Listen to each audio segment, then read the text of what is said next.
Hello everybody, Mr. Moo here in the cockpit, here in Elite Dangerous, here in Glidden Enterprise. It's Monday. Hope everybody had a good weekend. Me and Commander Niao went to see The Last Jedi. Thoughts on it. I've got thoughts on it, but not going to give any spoilers. We'll maybe give spoilers after a week. Maybe. We'll see. Oh, big shout out to Phantom Dogfart for following, Stormfelt, Midget Tastical, and El Quest of the Magnanimous. Thank you so much for following. Welcome to the Moo Crew. Hope you enjoy your stay. You don't have to be crazy to work here. It just helps a lot. So, the big news out of Elite, huh? Galnet has the lowdown here. Lakon announcing the new ship. Yes, the Type 10 Defender is coming. God help us all. The Alliance has commissioned Lakon Spaceways to produce a new ship in response to the recent Thargoid attacks in the Pleiades.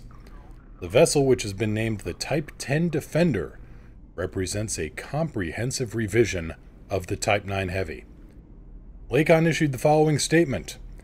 The Type 10 boasts greater speed, acceleration, and maneuverability than the Type 9. Okay, I'm gonna hit you. Wait. Okay, I've actually got a picture here of something that has greater speed, maneuverability, and acceleration than a Type 9. Let's see here. Let me just pull up the. This is what our freelance spy photographers have come up with. There we go. You cannot doubt that thing is faster, more maneuverable, and has better acceleration than a Type 9. I'll have to give my photographers a little bit of a Christmas bonus this year. Right then, so continuing on with their statement. The development is significant in that it represents the first overtly military response from the Alliance to the rising Thargoid threat. Lakon has committed to an aggressive production schedule that should see the Type 10 reaching retailers next week, i.e. this week. Also, yes, offers a more focused hardpoint loadout. We envisage it being particularly effective in combat situations. It's a glacier, guys. Kobo the Fox, hey there! Hope you are enjoying your start of the week, I guess. Yay? How goes? What's the good word? Let's see here, continuing on. Well, we're here in Narvert. So, and we are on board the Night Saber because I gave it a shiny new paint job. And it just deserves to be seen, I think. Let's see here now. How did I do this? There we go.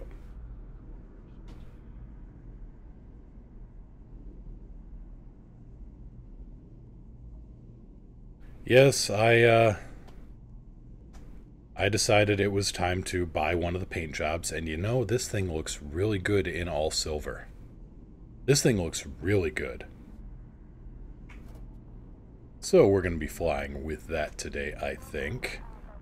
Let's see here, what do we got in the missions? I know we've got a couple of planetary scan jobs and some expansion data. Nothing major. Though we've also got the passenger compartment in this thing, so we could be the Doom Taxi. Awesome, one rank away from getting the cutter. Glad to hear it. Are we still in expansion, or have we expanded? We are still in expansion. Still need to go up a little bit there in the ranks.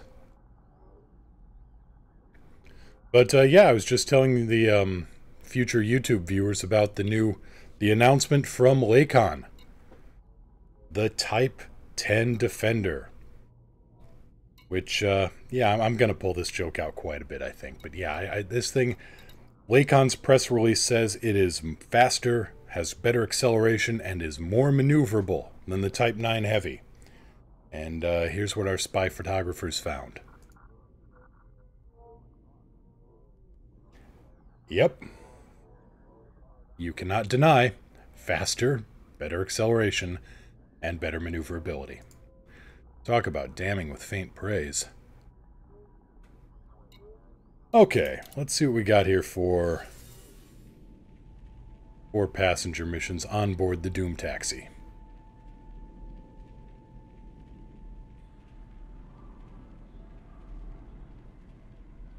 Come to think of it, that thing would probably do a lot of damage if you threw it at a Thargoid. Okay, 8 rebels seeking transport. That's to the harangue system. Yep, you're coming along.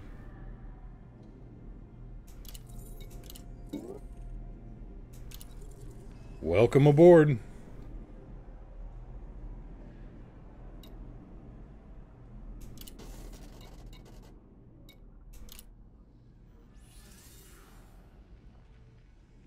Bunch of rebels want to go to the harangue system. I can accommodate them.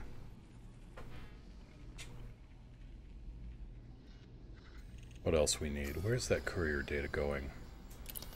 That's going to Calari Port, HIP 5881. Well, you need that too. That one's going there. That one's going there.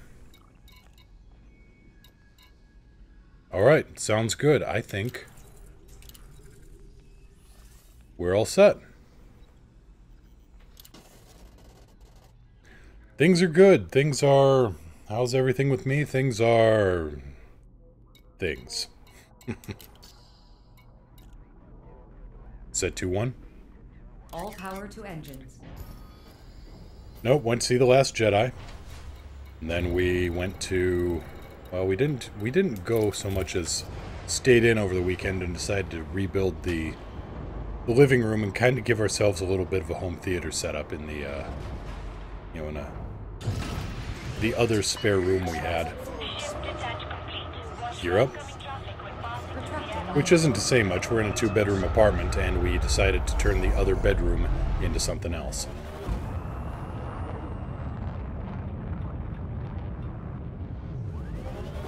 It has been way too long since I've been behind the stick in this ship.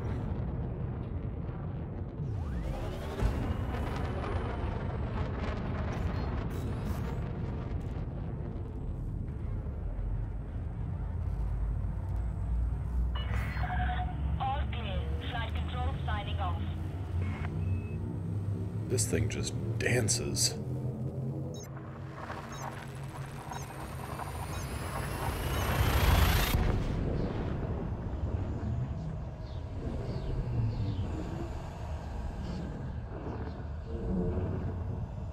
Alright, setting up the missions tab over in Elite Track. For now, we're going to be going into combat soon enough. First, though, let's do our part here.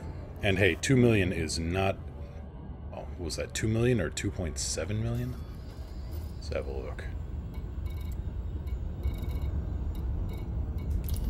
8 rebels. They're going to pay 2.3 million. We can do that.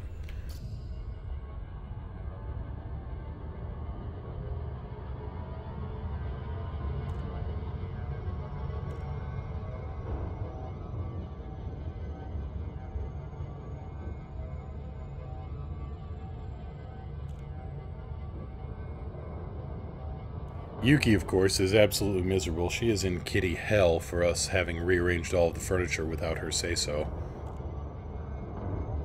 Because cats. Hank is taking it in stride, by which I mean he is curled up into a ball of cat and just kind of snoring a little bit.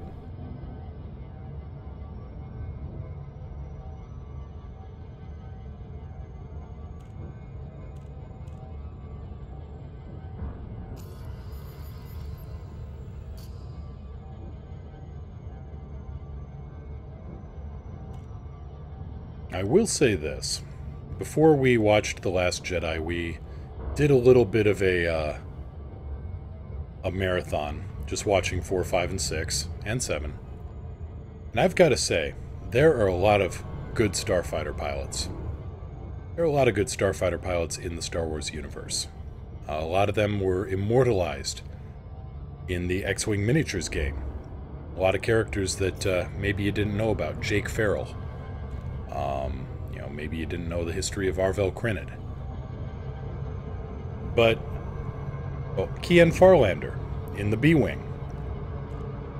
But for all of that, I want to know. I want to know the identity, the name, the record of whatever crazy son of a bitch at the Battle of Endor thought it would be a good idea to fly a Y-Wing into the Death Star. Really? Okay. Identifying. Oh. System defense. Await Meh. orders. No, there was some crazy bastard that flew a wishbone into the Death Star superstructure. I want to know the identity of that guy, because he is truly the greatest Y-Wing pilot, nay, the greatest starfighter pilot in Star Wars.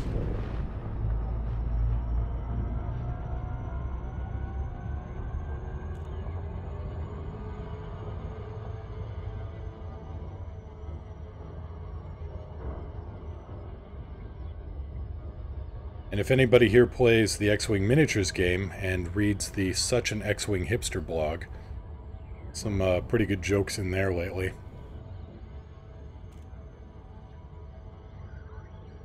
From The Force Awakens, you've got this exchange between Poe and Finn. I'm the greatest starfighter pilot there is. Wait, you're Soontir Fel? I'm the greatest non-Imperial starfighter pilot. You're Fen Rao? I'm the greatest rebel starfighter pilot. Kinda scraping the barrel here, son. I can fly anything. You're Sabine Wren?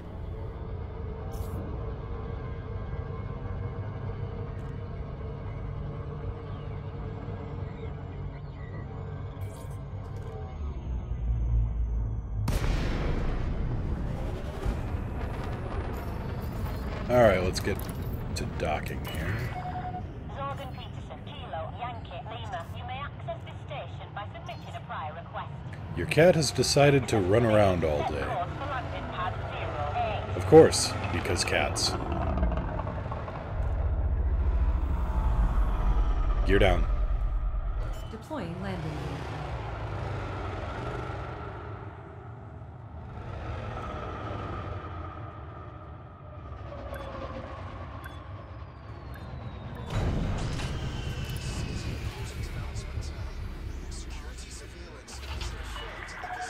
You're on the deck. Clear to disembark. Oh yeah, this thing, which I do have to refuel every time. Civil War. Be careful which side you favor. Yeah, Civil War. How much does it pay?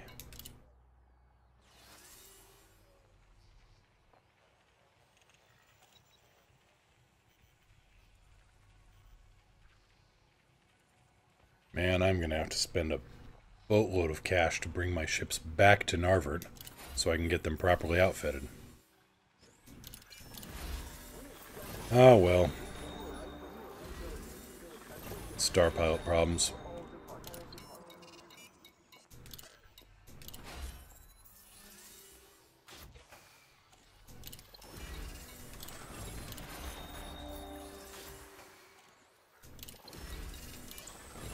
You won't be disappointed.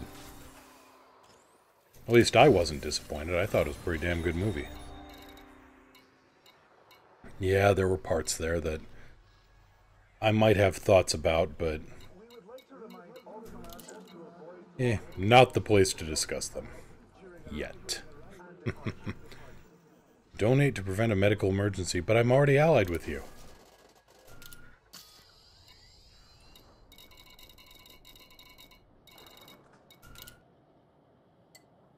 And a good thing I didn't actually fly on Friday, because right about this time, as I'm hearing the sirens in the background here, right about this time we had the fire alarm go off in the place, and it wasn't a drill.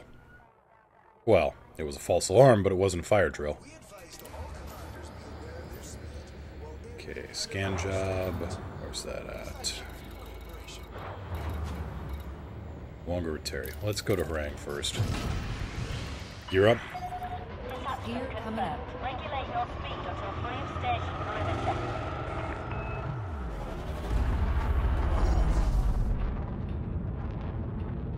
Minor ding.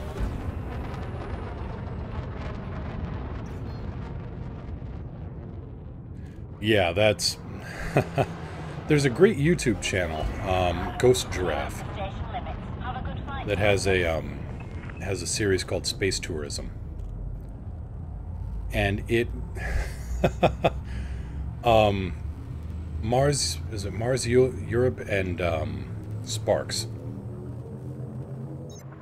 And one of their first episode of Space Tourism was, hey, I got a job out in the Pleiades, in Maya. Alright. And it's them, this is before engineering, I think. And they're flying a Orca and a Vulture. The second episode was how he went crazy, just, taking so damn long to get to the Pleiades in a Vulture. What are we going out there for? Sensors to maximum range. It's a secret. That secret had damn well better not be, haha, you're 400 light years away now.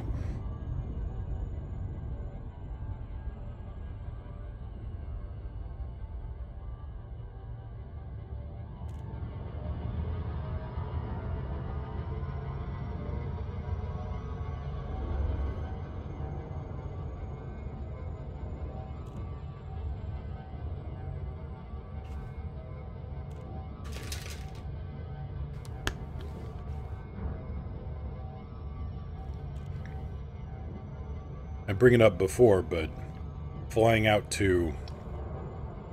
where did we go? We went to Beetlejuice in just unmodified, kinda sorta A-rated, not entirely A-rated ships.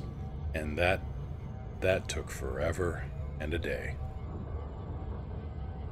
Of course, it took a secret mission for the fuel scoop manufacturer. Yeah, no kidding. Well... Remember, this was also... I think this was also before the mapping. Being able to filter your map to a great degree. So... yeah, he kept flying into the brown dwarfs and T-Tories.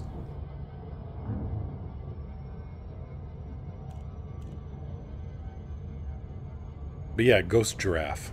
Space Tourism. They've also got another series called Laser Cops.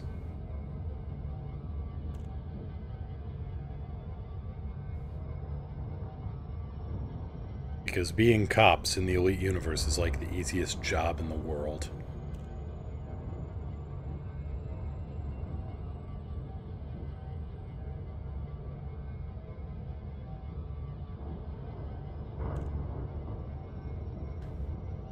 Alright, anybody coming out to try to kill us? Please. Oh yeah, a mysterious stranger gave me a tip-off.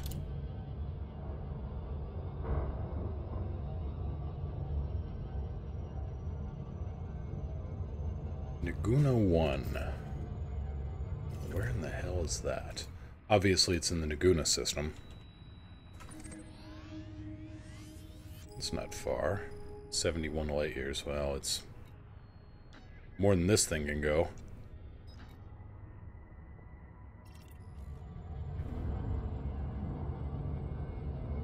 Still, might be worth looking into. Might be worth a laugh.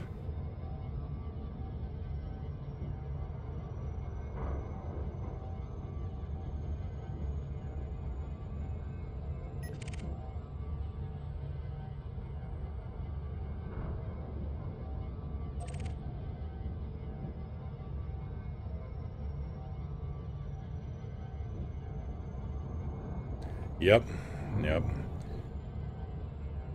There was, just before the engineers dropped, or maybe during, there was the... I lose track of all these times now. There was the Distant Worlds expedition, which Niao took part in. And her Asp Explorer was 34 light years, I think. Had a 34 light year jump, and they made it to Beagle Point and back. There was somebody that went out and did it in a T9. Now that is dedication. Well, we may go have a look at that then, just out of, crazy curiosity. Of course, I don't have a scoop on this thing, but we'll see about fixing that.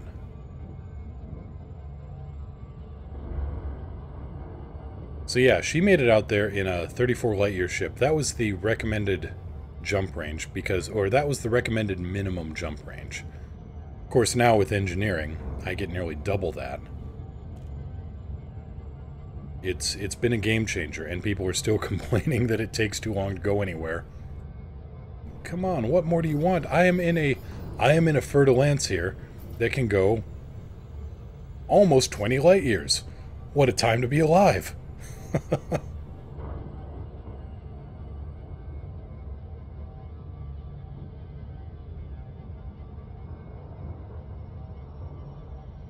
But no, we will see what the Type 10 can do.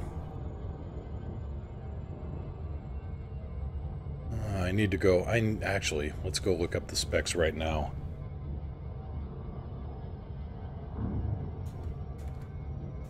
Type 10 Defender on the Elite Wiki.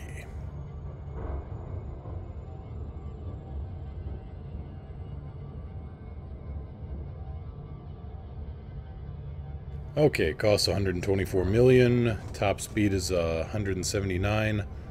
Boosts to 219. Maneuverability is 0. Shields 99 megajoules. Armor 1044. Cargo capacity 220 tons. Unladen jump range 6.97 light years. 8 utility mounts, 2 small, 3 medium, and 4 large hardpoints. Interesting.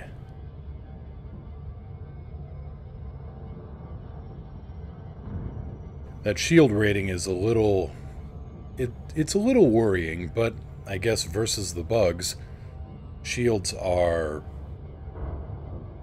kind of in the realm of nice to have if you can get them. But it's primarily hull tanking. It's got more hull than a Conda. The shields are mournful. Yeah, 4 large hardpoints on it. And if it's to be believed, I haven't seen the hardpoint placement on it, but it looks like they're going to be either forward or upper mounts. So they're going to have a good range of fire on the dorsal side. Yeah, 3 medium, 4 large, so it's got some DPS to it. 2 small, because of course. Yeah, hopefully it'll have some kind of caustic resistance. Well, I'm sure that'll be announced later on too, like Bill Turner or something will have some kind of... Bill Turner will have some kind of engineering enhancement, because he's one of the cabal or the gang or the organization or the crew or whatever the hell they're called, the shadowy group.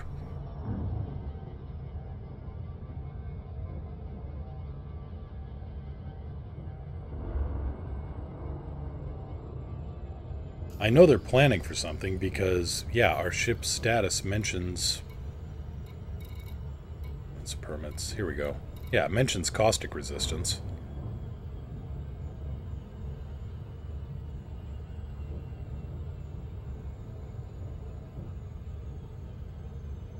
This thing is pretty good at resisting damage, too.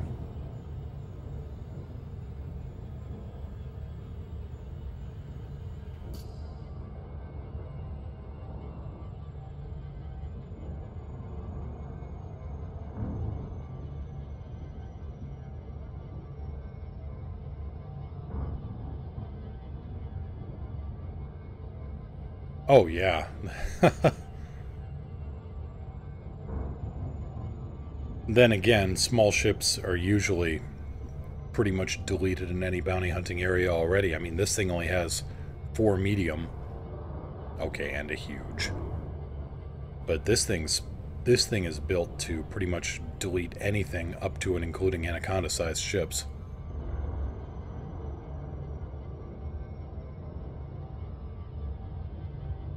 Though there's a bit of, I've mentioned, a bit of damning with faint praise here in that the Type 10 is said to be More maneuverable, faster, and better acceleration than a Type 9.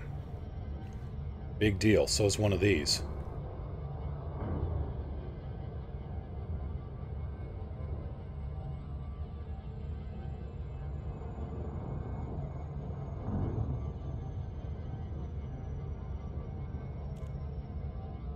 I also need a picture of a rock. Maybe a sturdy building. Also faster than a Type 9. Throw up a picture of the Pentagon.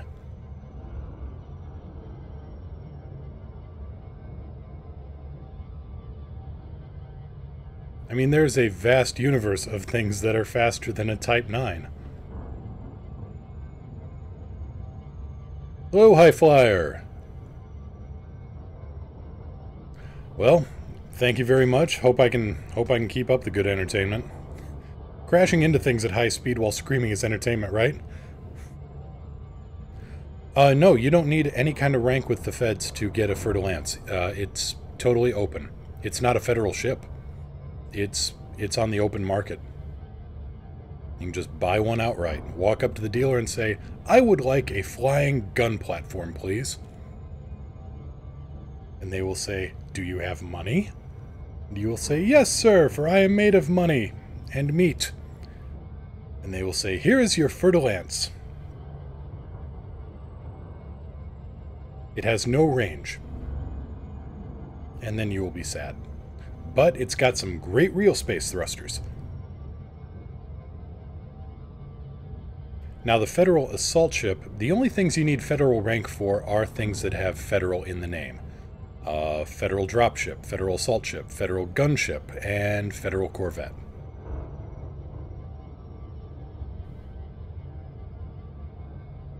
You can get an Imperial Eagle without any Imperial rank. Every other Imperial named ship needs Imperial rank for it.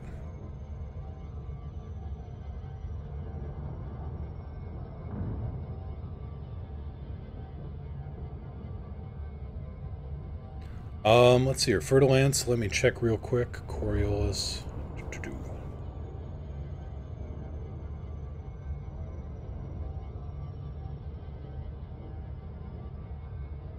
Fer-de-Lance runs for 51 million.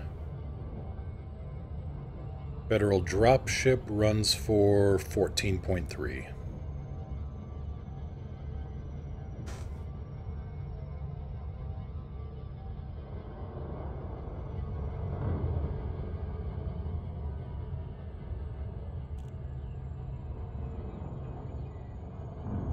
So yeah, they're pricey, but they're a good mix on hull tanking. They've got some of the hardest hull rating in the game.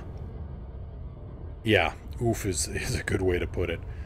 But they've got spectacular shields, especially if you rig them up with resistance boosters like I've got. And their hull hardness is the hardest.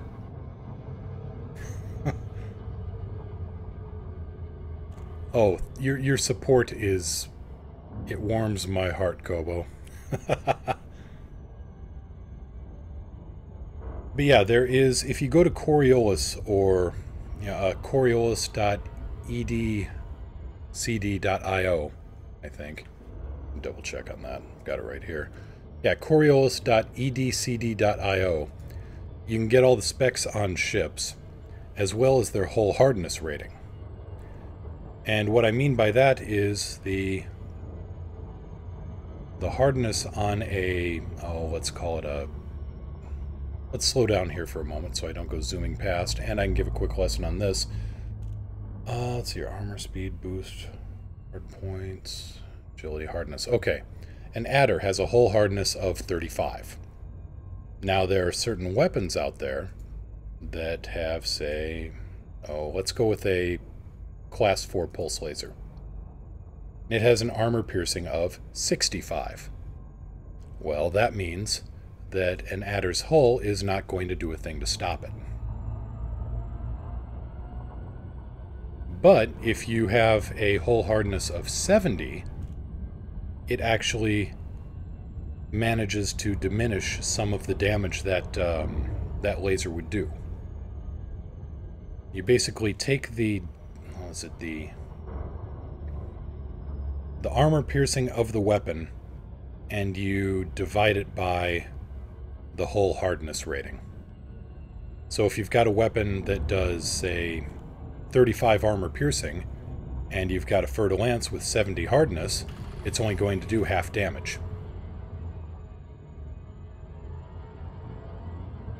Mixed feelings on the Federal dropship. How so?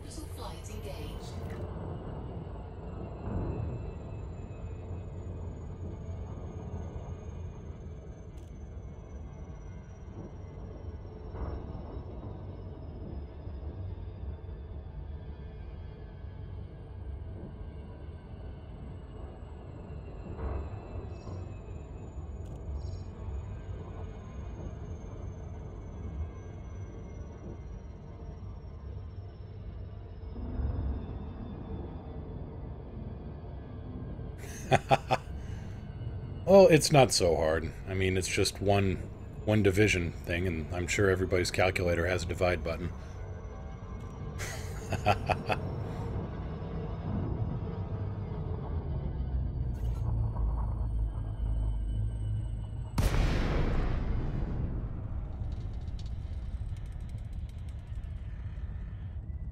Then you've got torpedoes with an armor-piercing rating of something like 10,000 or 1 million or something. Something ridiculous that is never going to be achieved.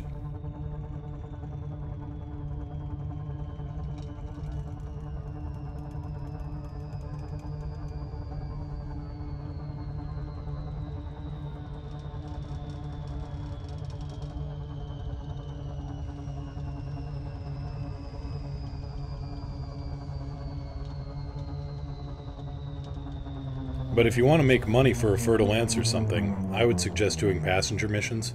Passenger missions to someplace out, you know, like 200,000 light seconds or 500,000 light seconds, pays very well. Very well. Zorgon Peterson, Kilo Yankee Lima, request docking clearance. Initiating docking procedures.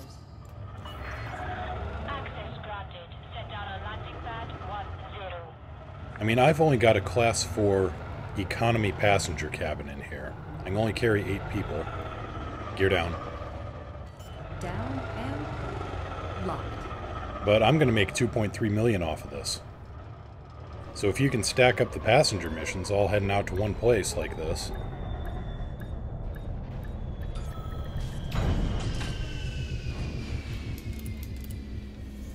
then you can make money in a hurry.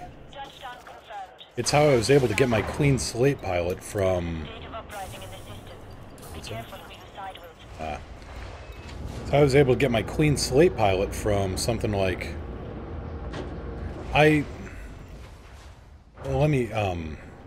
was able to get a Vulture, a Python, and a Asp Explorer in just around 24 hours of gameplay with my clean slate pilot, starting from 0 to that. Am I solo only, or do I sometimes play with viewers or subs? To be honest, I'm so new to having subs that I haven't considered it. I hadn't thought about it. Viewers, I played with viewers a couple times. Actually, I only played with viewers once, and they asked me for some help. I thought, oh great, yeah, I can help out. This would be a great thing. They said they needed help getting some materials. They faked a fuel emergency. I came out, refueled them, and when I was down on the map, they blew me away. So, I've been a little gun-shy about that ever since. So that was 2.3 million right there for just one 8-person passenger mission.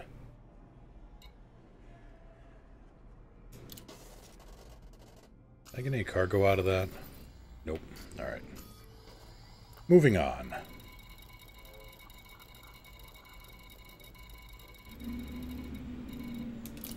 Whangarateri, where I need to go and do some scanning. Yeah, I should really not be so judgmental that, you know, let one bad experience, the first bad experience, spoil everything. She'll give it time, and also a lot more armament. Gear up.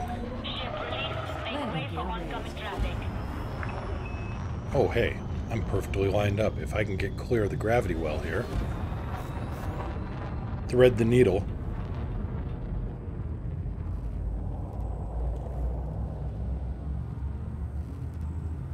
But no, I might consider it with, you know, with regulars or with subs.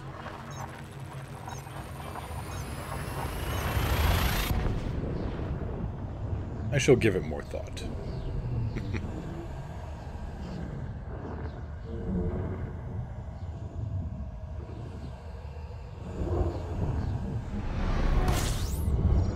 Incoming mission critical message.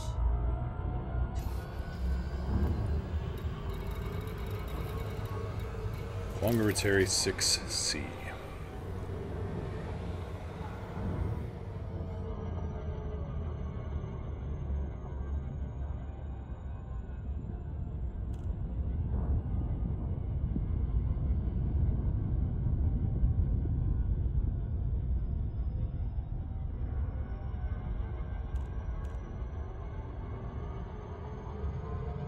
Yeah, having dock every 4 to 5 minutes manually. Well, I don't know. I was pulling that off with the rescue. Well, then again, I kind of ran my hand into the ground the other day, just flying all those rescue missions over and over again to the Pleiades. That's why I decided to head back here and do some, you know, some long distance stuff. Oh, the worst pad. Yeah, the only time Pad 1 is ever good is with an outpost. Pad 1, Pad 11 maybe?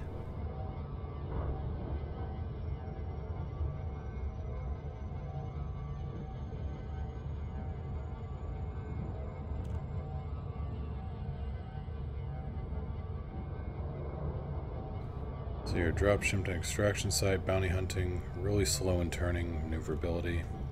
Started attacking a Cobra 3. Didn't go too well. For some reason out of nowhere, I got 3 big blasts to my hull. Got blown to bits in 20 seconds. Didn't attack any security or anything. Did you have cargo in your cargo bay?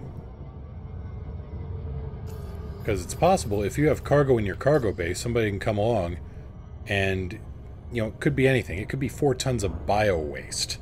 And somebody will try to take it away from you and just blow you away.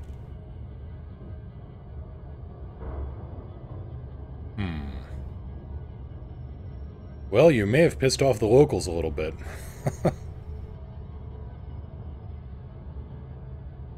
Yeah, I've done some bounty hunting. Well, I've done quite a bit of bounty hunting in the Narvert system, and it's finally to where the local criminal gang has sent out kill squads after me.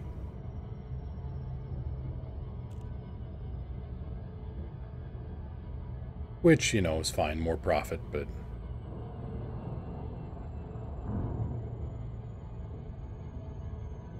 Early on, I made the mistake, when I was still, like, master rated, of pissing off the local criminal organization, of which there were 3 or 4 in this system. Making bank, but they all decided to send a hit team after me at the same time.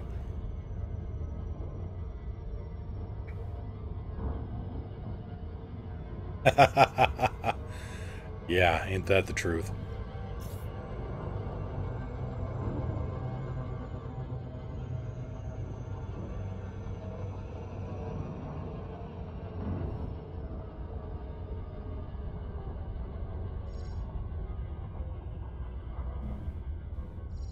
Alright, now show me where I need... There we go, search zone.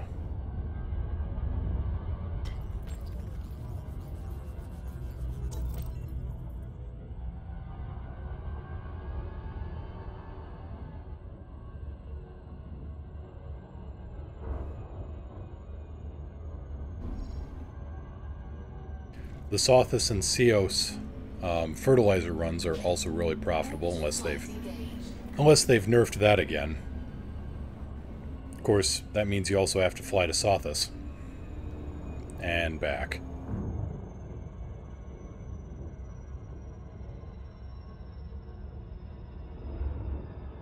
Well, there's a few things you could do. See, our dropship has 4 medium and 1 large. You could go with 1 large laser of some kind to knock down shields, and then like a quartet of multi-cannons. I'm running nothing but multi-cannons on this one, but they're modified to have thermal rounds, so they will cut through shields like a laser.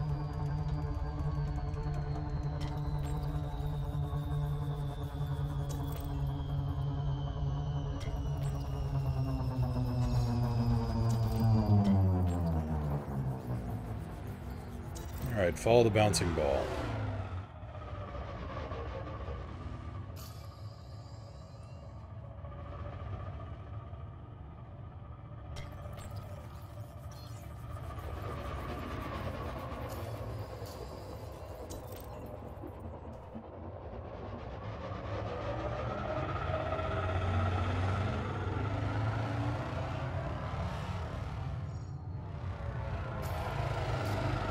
Oh yes, the thermal rounds do still damage hull.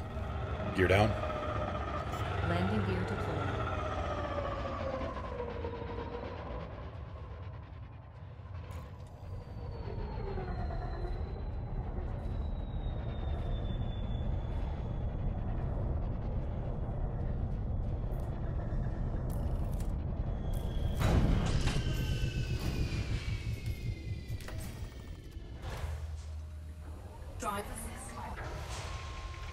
Oh yeah, plasma accelerators are great little skill weapons. Just hit like a train. I was running dual Class 4 plasmas on my Federal Corvette just because it was fun to delete an Anaconda in one salvo.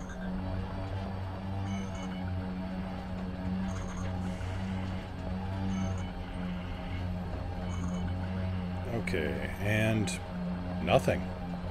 This thing has no security fence, no trespassing.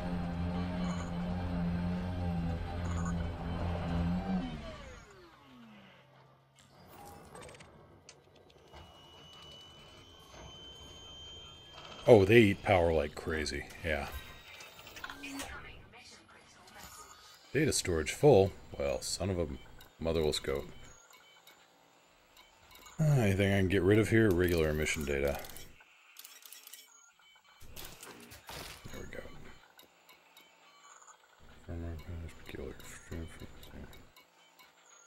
Keeping all that.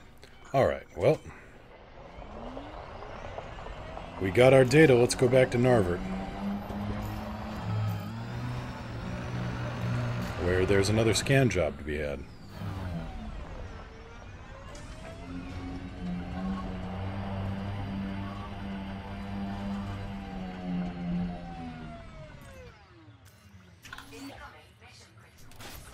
Yes, yes, yes. Always some mission critical message or some such.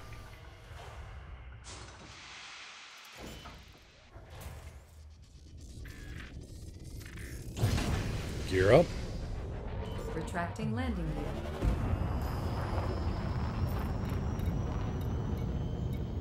Yep, that's a building. No two ways around it.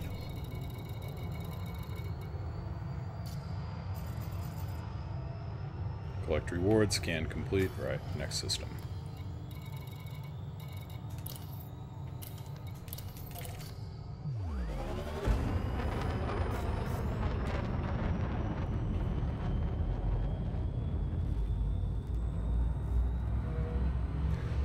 Semi-fixed. I try to go Monday through Friday sometime between, well, lately I've been going on a lot earlier. I've been going on like 11 a.m. Pacific, but mostly I try to start around somewhere between 12 and 12:30 Pacific. So call it 20:30 or so, game time. Sometime between 20 and 20:30 hours. What is there still going on in Wongarateri?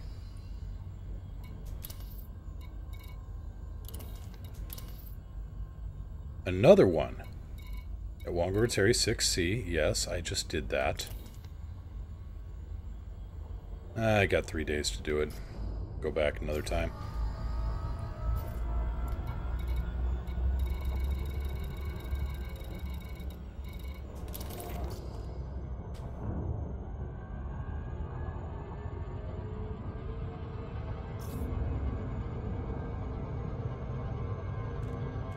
Thank you, Kobo. Yeah, 8 p.m. GMT. I'm so used to a 24-hour clock. Oh, good. Glad to hear it.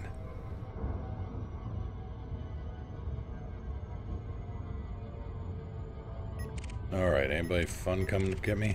No. Figures.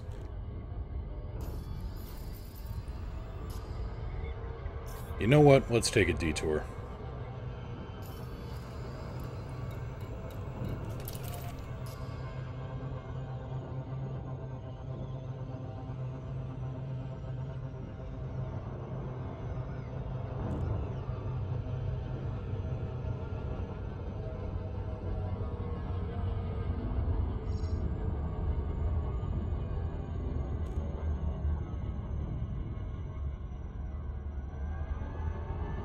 Balance. Equalize power. So yeah, I'll show you what an engineered fertile lance can do here.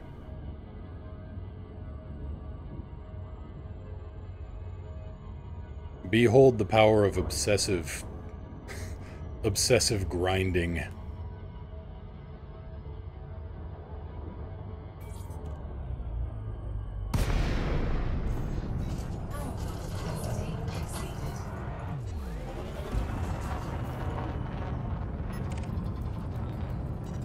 And we've got an elite Imperial Clipper right off the bat.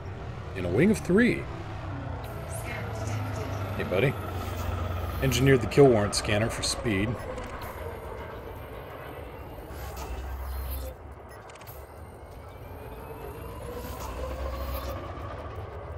You're elite, you're the biggest target. Weapons. Max weapon.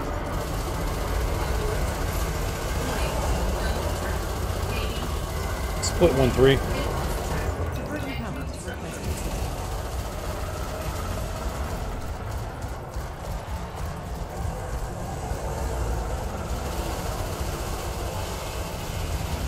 Goodbye. Balance. Redistributing power.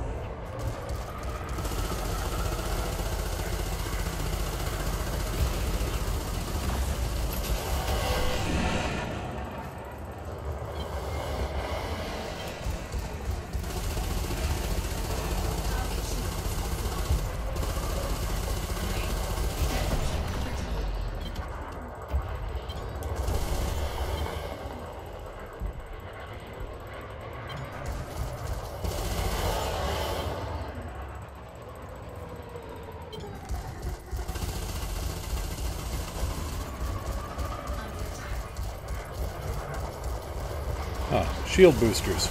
Cute.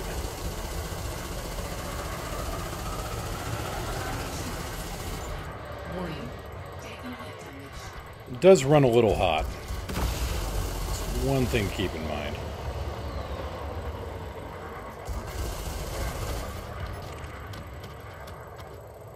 There we go. 3 up, 3 down. Someone who does not use a flight stick, keyboard and mouse, do you think HCS voice tag is worth the money? Yeah, I think it is. I think it's, I mean, I use a flight stick and I think it's great, and I've got a pretty comprehensive stick, to be honest. But I do like the flexibility of voice attack in that, you know, I don't have to be reaching for a keyboard or reaching for a certain button combination. I can just say, you know, set 3-2. Configuring for attack.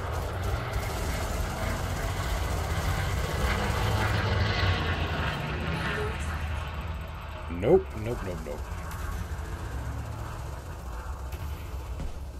Where are you?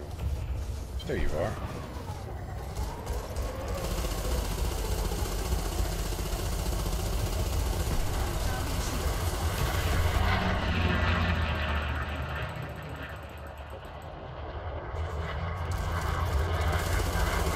Goodbye. Set 2-1. Max engines. Oh, Fertilance. Money! Wing of 3? Wing of 3.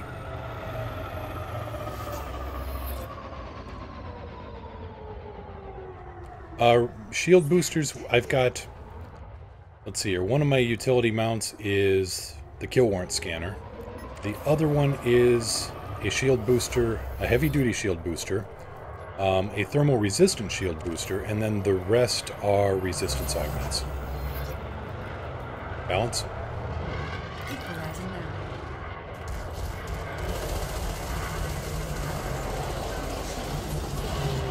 Nothing personal, friendo, just business.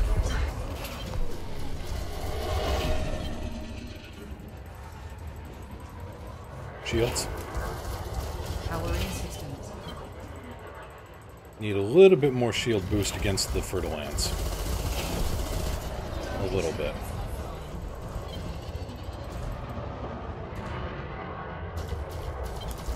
I'll get to you in a second, buddy.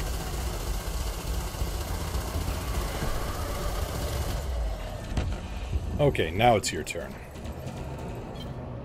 Balance. Equalizing power. Should have run when you had the chance, friend.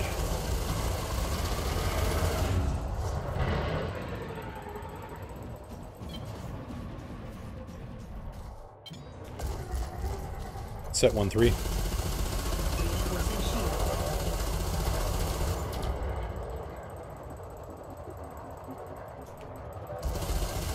Under attack. Ah, class 4 beam laser.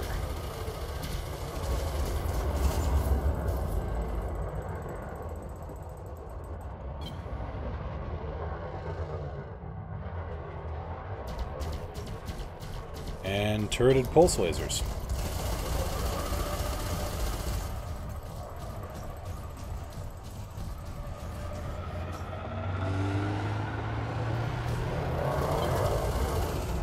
Engines. Powering engines. Balance. Redistributing. I'm gonna get a clear shot on you at some point, and you're gonna hate it, buddy. Oh look, clear shot. Didn't like it either, did he?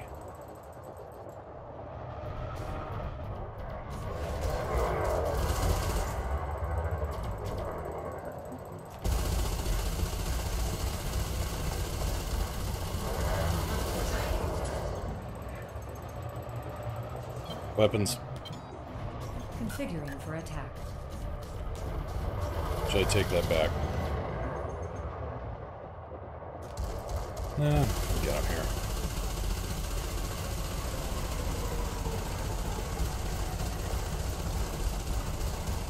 Shields. Power diverted to systems. The one problem with this setup is it is vulnerable to chaff. I feel confident with my fixed laser skills, but not so much my multi-cannons. Yeah, I tend to agree. That guy had a little bit of... Diamondbacks can be made... they aren't quite papier-mâché. I've seen some pretty tough ones. But yeah, that guy was pretty much made of chaff launchers, and it was getting a little annoying.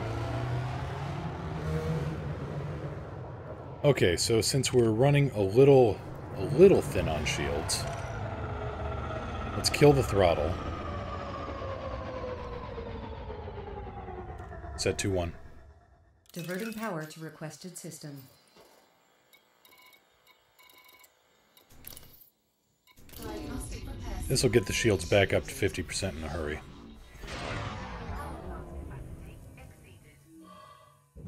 Shields offline.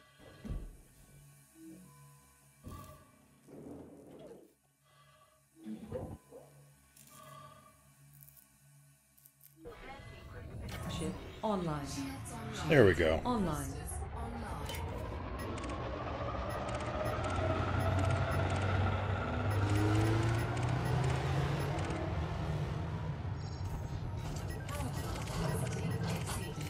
So I applied this same design philosophy to an Anaconda. And that's just all kinds of funny.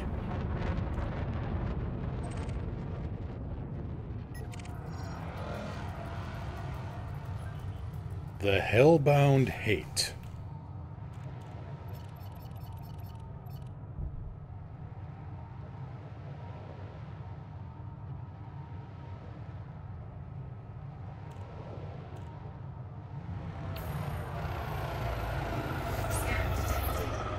Weapons.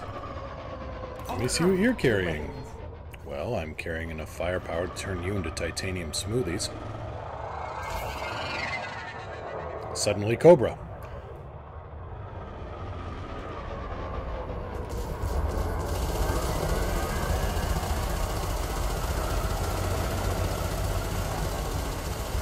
Well, you had shields. I'm sure they were nice.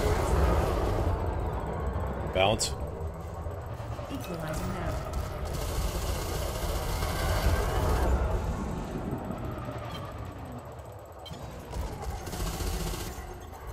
Always with the chaffing.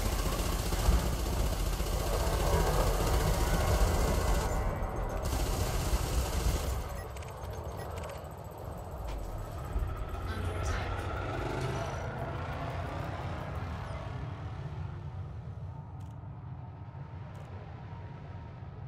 Well, that's a valid strategy, too. If I had any room for repair limpets on this thing. I suppose I do. It's not a bad idea. But then again, this thing wouldn't be the Doom Taxi.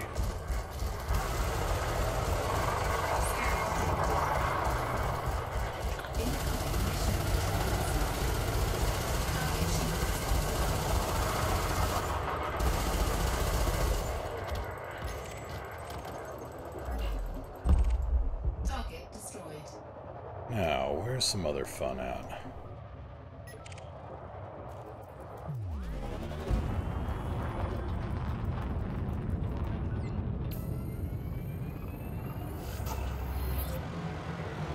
I really shouldn't. It's like seal clubbing. But hey, seal clubbers need money too.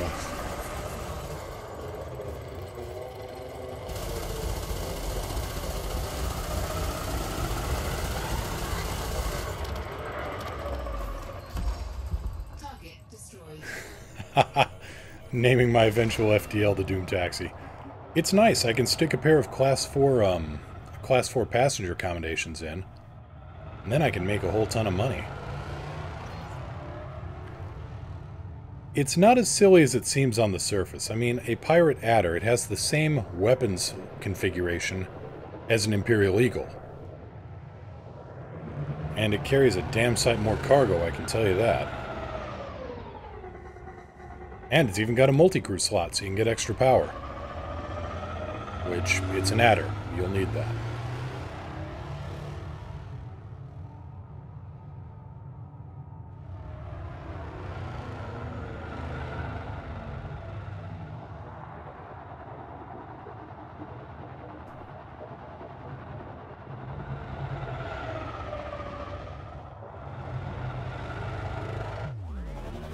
Set 2-1. Power diverted to engines.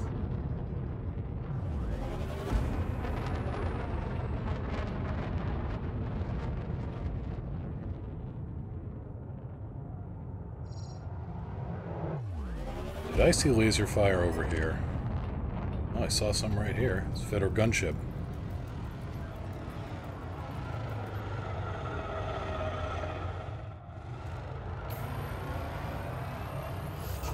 Clean Federal gunship. There's something you don't see every day.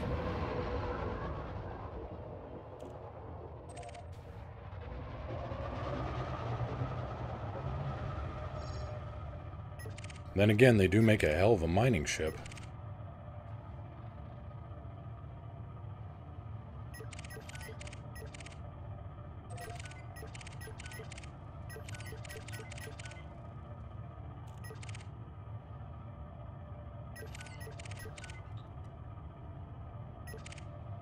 Well, as much as I'd love to keep tooling around in the Fertile Ants, I need to train my pilot.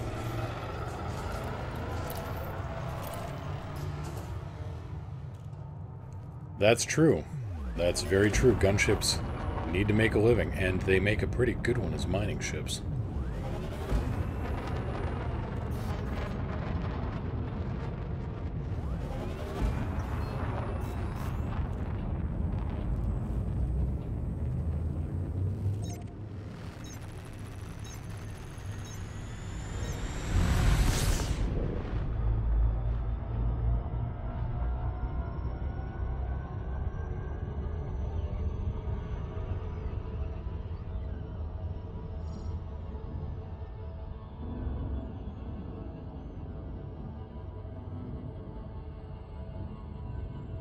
I mean, if you've got a mining ship that can haul your own fighter on board, you've got something going there. You only need 2 of the medium hardpoints for the mining lasers. Everything else can be given over to anti-pirate measures. I've got a federal gunship which I'm trying to set up like a Cobra helicopter, Cobra attack helicopter. I've got mines on it, which also count as bombs in atmosphere, or at least in gravity wells. I've got a great big turreted beam laser for the Class 3. And then I've got air-to-air missiles, or, you know, smart bombs in the upper small hardpoint, and dumbfire rockets in the other medium.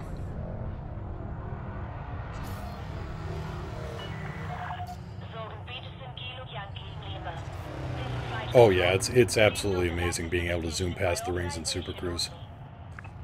Zorgon Peterson, Kilo Yankee Lima, request docking clearance. Initiating landing protocols. Reducing velocity and deploying docking modules. Yeah, don't worry about the velocity, I got that. Gear down. Deploying gear. This facility offers a range of services. After docking for more details. Contact. Dispatching ground. A mining and bounty hunting ship. I know exactly the ship to do that with. That would actually, given some of my setups.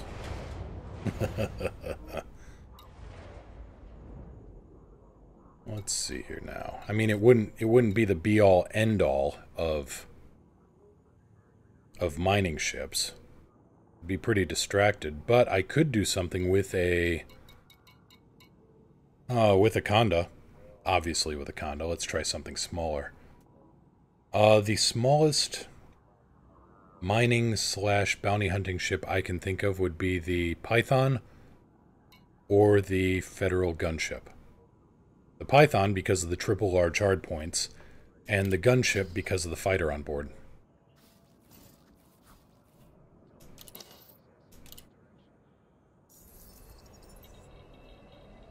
It also helps if you have a good reputation.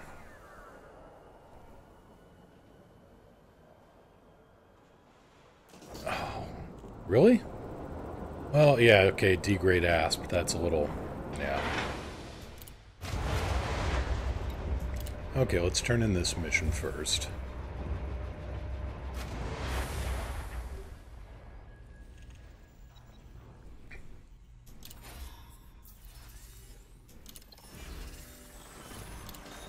Alright, and then turn in some contacts here.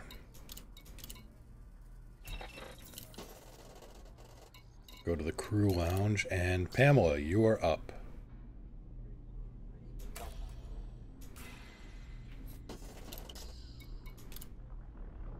Lights on? Lights on.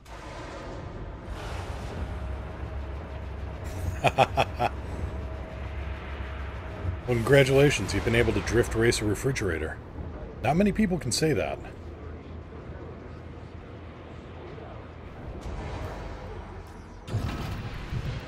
Gear up. Ship detach Gear up. complete. You are clear to leave.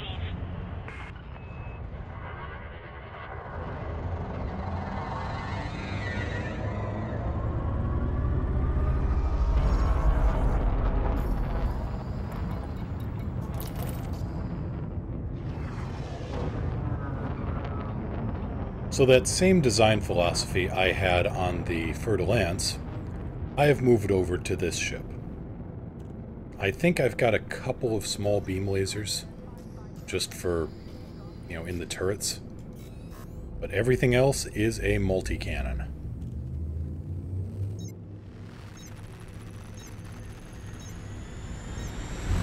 It's just a question of what kind of multi-cannon. I've got corrosive on the Class 4.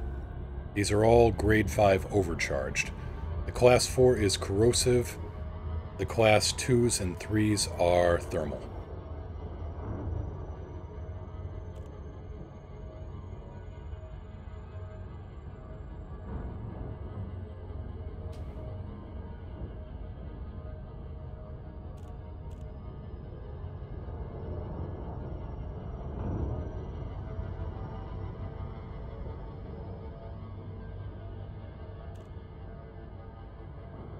Let's see here. What would it take to really build a super effective... Yeah, I'm definitely going to say either the Python or the Federal Gunship, because then you can land on medium pads. Both got great amount of cargo space.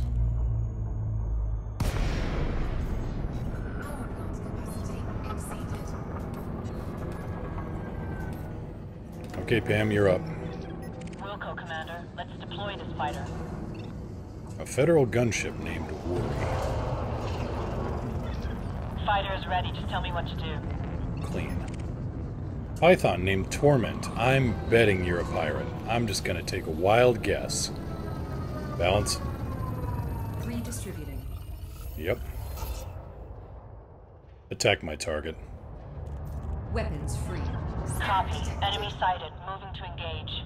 What do you carry, I wonder? Well, buddy, you are about to find out.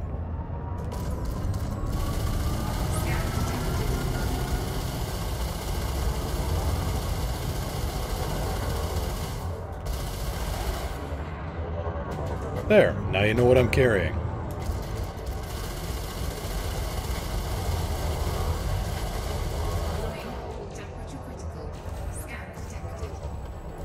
No, Pythons can't hold fighters, so that is a downside to them. Hostile is down. Now, who are you? I am Alex. Not you.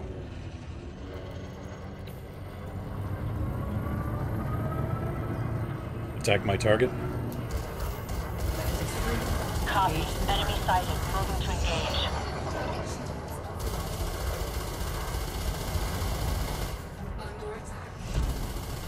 Well, somebody just pumped a missile into me. Enemy Attack is my eliminated, target. Commander. Really? Engaging target. Do you mind? Commander, I'll do the rest. Stop that.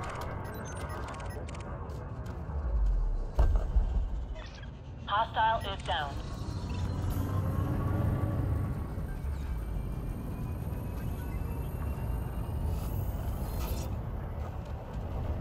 Attack my target. Eliminate the threat. Copy. Enemy sighted. Moving to engage.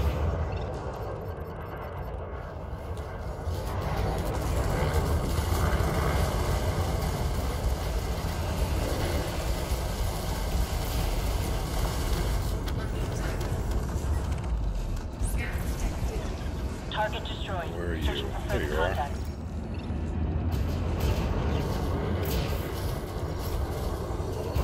Hatred. Well, it's a strong word. Attack my target. Eliminate the threat. Copy. Enemy sighted. Moving to engage.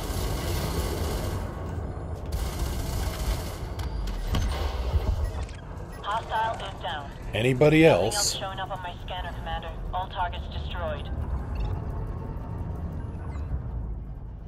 That would be neat if more pirates had the raiders. Oh, hey. Good comparison now. See what this did versus what the Fer-de-Lance did against an Imperial Clipper. Attack my target.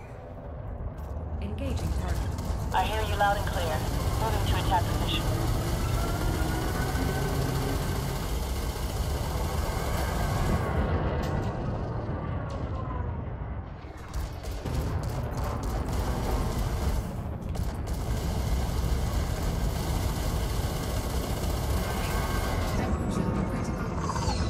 Yeah, as the fighter goes zooming past.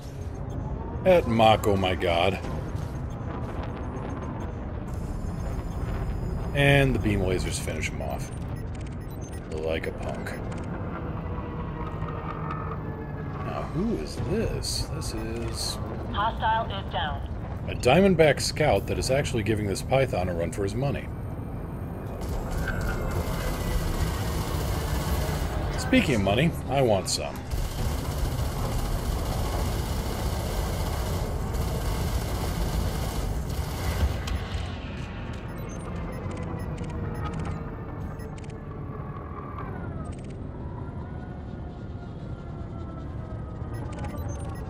No, that one seems to just be made out of chaff. Period. Another Hatred. Popular name these days. Kind of like how everybody named their son Jason a few years back. Anyway. Attack my target. Weapons free. Order confirmed. Engaging target. Well, you had a ring of shields.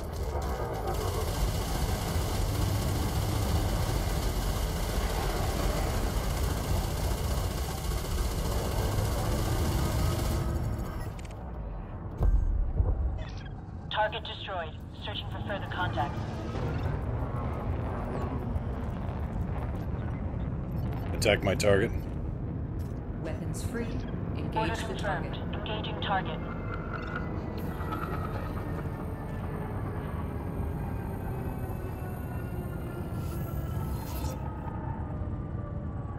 Scan detected.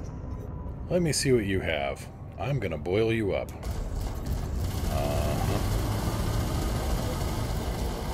If I had a credit for every time some pirate told me he was gonna boil me up... Warning.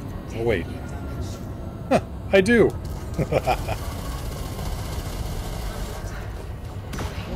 Taking heat damage.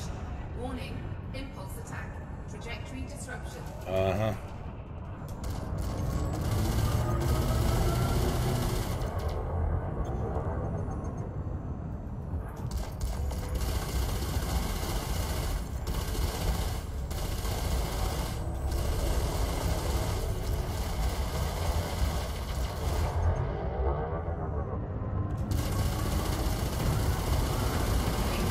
Temperature critical. Enemy is eliminated, Commander.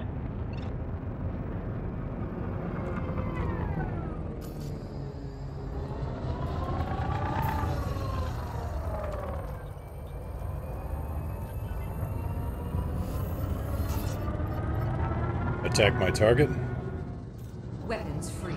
Point me at them, Commander. I'll do the rest. Why, yes, I am made of money. It's really true.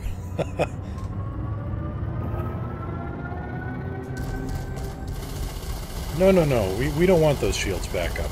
Keep those down. There you go. Warning. Thermal attack. Gaining heat.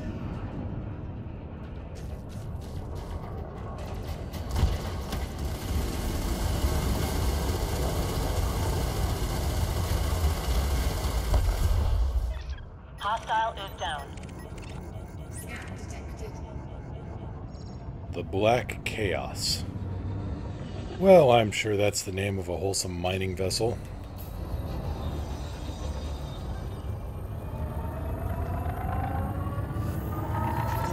Attack my target. Eliminate the threat. Point me at them, Commander. I'll do the rest.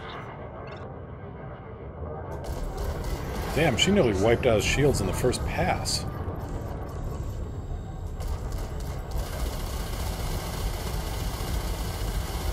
And then I killed his power plant. And then him. Hostile is down. Whoa, ho, ho, ho, ho. Cash money.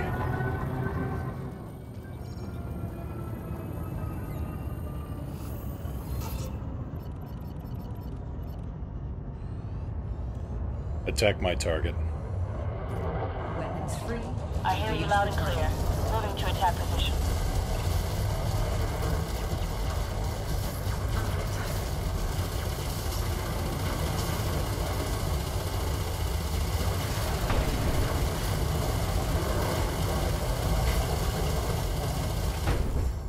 He had a power plant.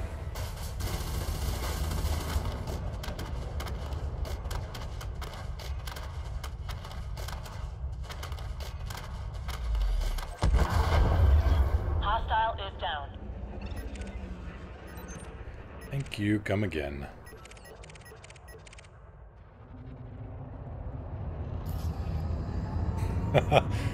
Conda fight, it's like sumo wrestling. With high caliber ammunition.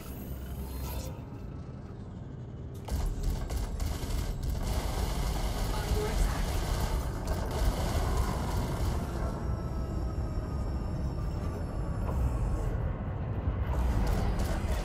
Enemy is bearing down on me, Commander. I'm hit.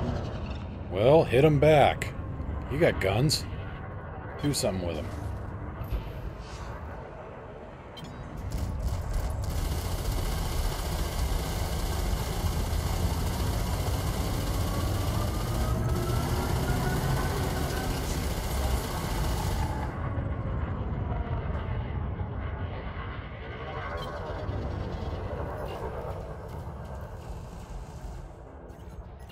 There's got to be another one around here somewhere. Here we go.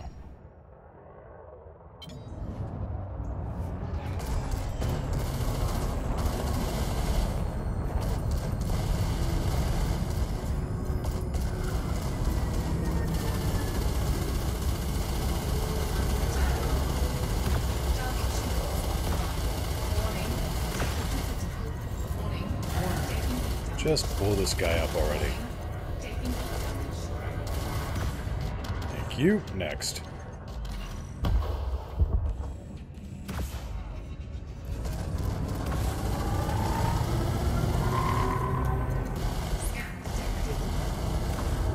Darnell, I am a little busy right now, so if you could just kindly take a number.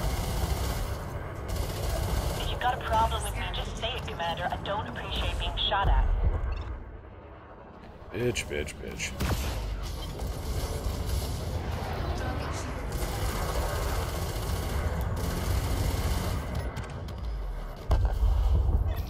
Enemy is eliminated, Commander. Nothing else showing up on my scanner, Commander. All targets destroyed. I brought a gun to a sumo fight. It's really true. Attack my target. Engage the target. Order confirmed. Engaging target. Well, you see, the funny thing about chaff at close range is I don't care.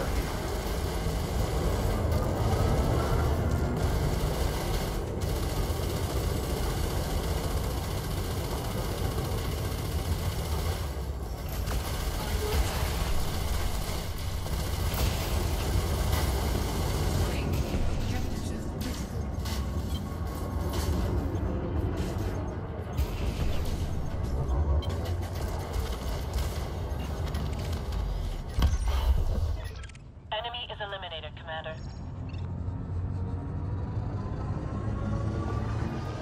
Set 2-1. Diverting power to engines.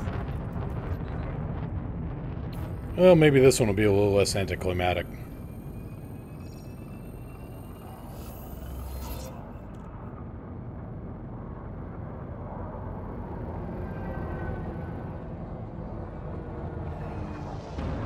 Attack my target. Weapons free. Set Order 1-2. confirmed. Engaging target. All shields. Boop. Balance.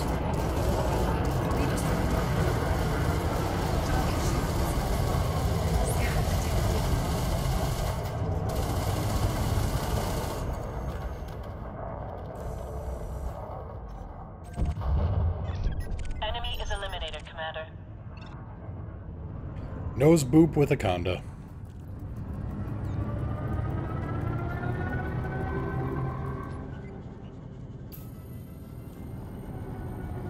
Attack my target. Engaging target. Copy. Enemy Set pilot 1-2. moving to engage. Power diverted. Because if it's funny once, it's funny every time. Balance. Balance.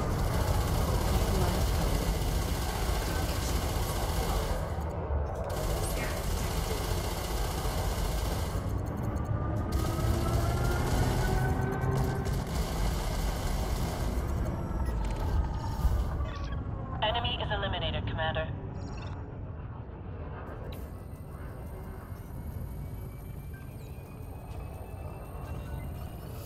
Attack my target.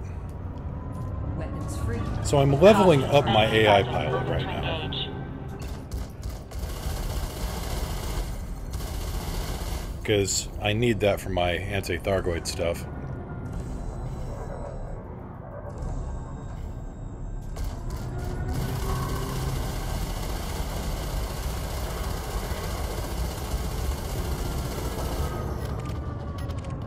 Anybody else? Enemy You pissed is off somebody, eliminated, didn't you? Commander.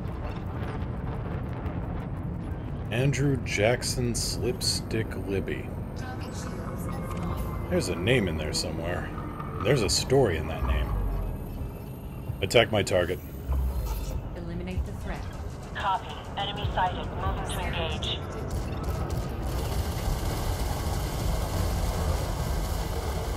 Yep, sure is a lot of chaff. No denying it. That is chaff for days.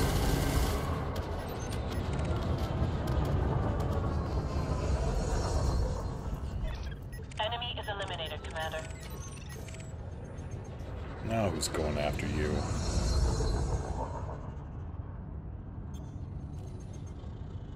"50% hull," and he just goes back to mining like it's no big deal.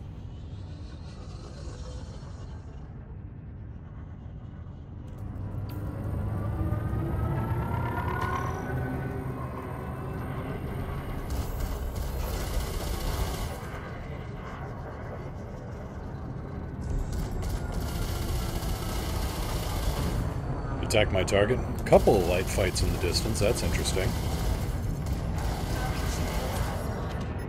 Never mind, I got him. That's a rock. Yep, still a rock. Still a rock. Scan detected. Attack my target. Weapons free. Order confirmed. Engaging target. Dual plasma cannons. Well, you must be proud of yourself. Captain Insano. Bye, Cap. Target destroyed. Searching Attack for my further target. contact. Weapons free. Really? I hear you loud and clear. I'm kind of thinking the Eagle should have been named Captain Insano.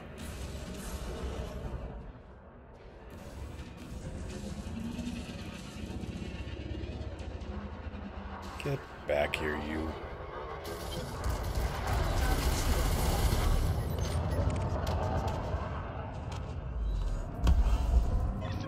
Enemy is down. The coast is clear, Commander. Target is down. Yeah, that's not inaccurate. Attack my target. Eliminate the threat. I hear you loud and clear. Moving to attack position.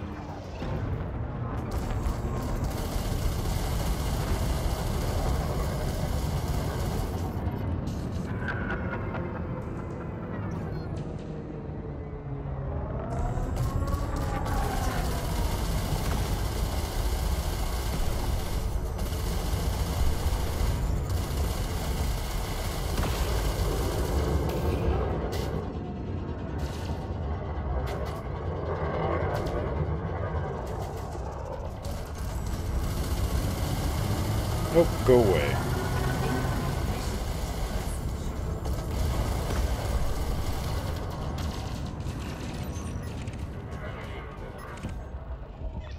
Enemy is down. The coast is clear, Commander. Target's down. Recall the fighter. Detected. Set 2-1. Bringing the fighter in now. Powering engines. Recalling crew. Door opening. See how much money we've made. Also, I'm wondering what this is over here. Scan detected. Contract details. What's this? Taking on what job? I didn't agree to any job.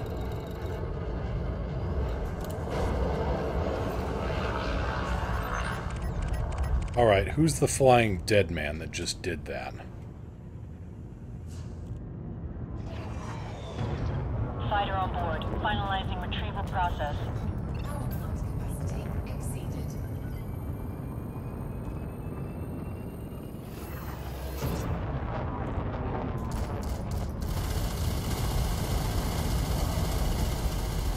Target shield. Warning. Temperature critical.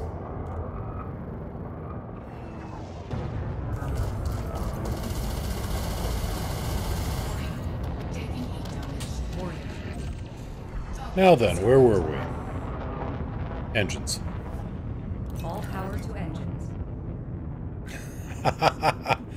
Thought the ship was called British Calamity, and I thought, did Frontier really go for a Brexit joke? I wouldn't put it past him at some point. You Brexit, you buys it.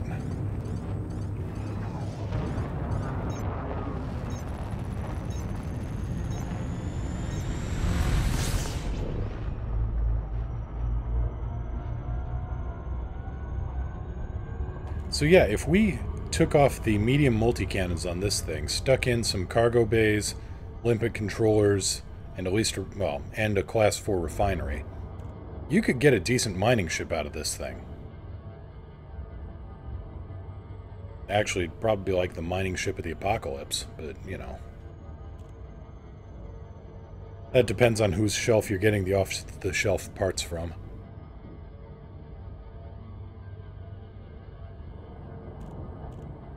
You and me both, Kobo.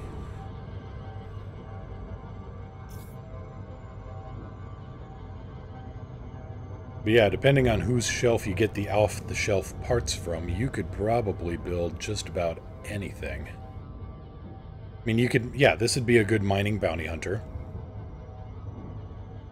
I know my Fertile Ants makes a great...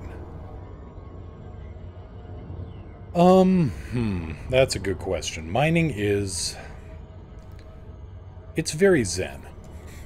It's good if you kind of want to just, you know, fly your ship and relax, depending on where you're flying your ship at. It's not bad, and you certainly, I mean... You're basically picking up money off the ground.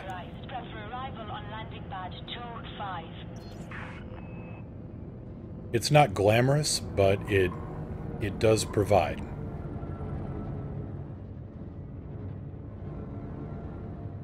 And if you can find a nice out-of-the-way place like Narvert, where it has pristine metallic rings... Let's see here, 25. Ah, there it is. Gear down. Deploying landing gear. 1,000 meters from touchdown.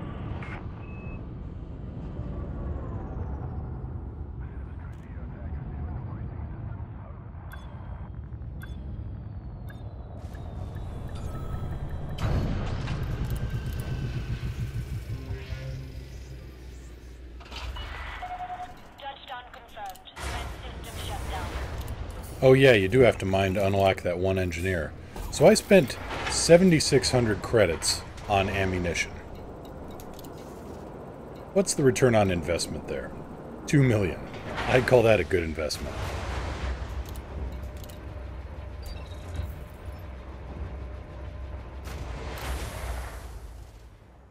So again, with the Elite RPG, I've, found out that 1 credit equals $50 in modern terms. So if you've got a ship that costs, say, 150 million credits, I think that's something like $5 billion. So right around the cost of a supercarrier. Or a, one-man starship. Let's see. Where was I doing here? I was going to the mission board. I was going to see what was here. So yeah, bounty hunting miner. I've got a bounty hunting passenger ship.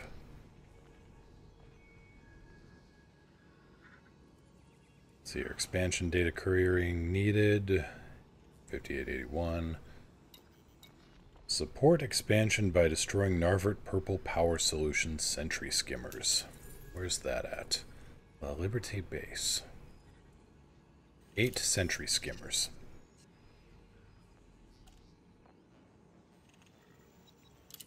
Right, strike craft.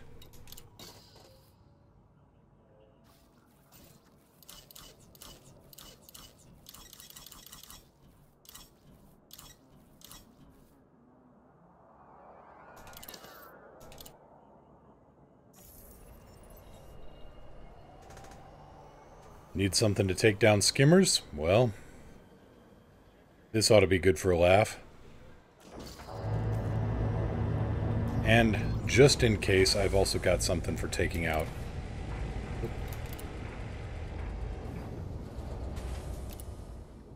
Dang it, accidentally hit launch.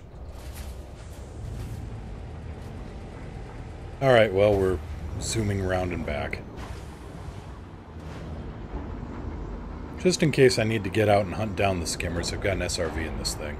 This facility offers a Gear up. range of services. Lights on. Landing Restrict module. speed until clear of the Lights station on. perimeter.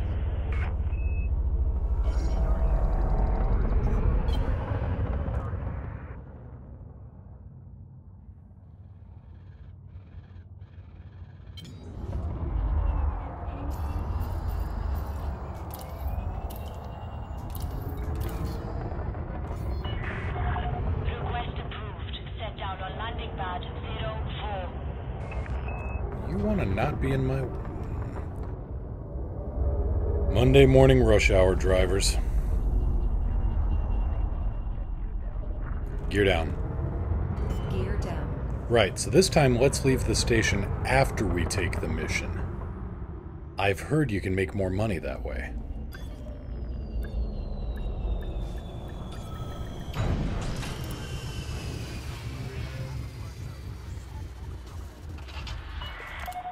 Landing complete. Clear to disembark.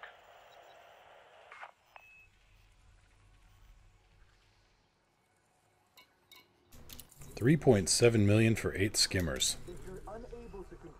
Pricey little suckers. In their crazy language, am I right? Hardcore, thank you so much for the host. Welcome back, how you doing? Okay, well, Liberty Base, that is... Gear up. Landing coupler disengaged. Landing Watch gear for oncoming traffic when passing through the airlock.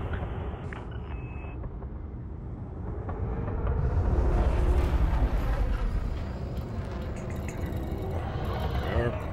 133 light seconds. That away.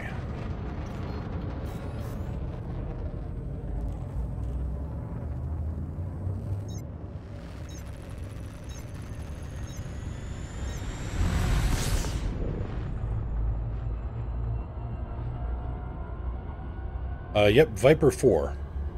I've got this thing slightly modified. Rumors say actually accepting the mission is the key to making more money. Lies. Lies and damned lies.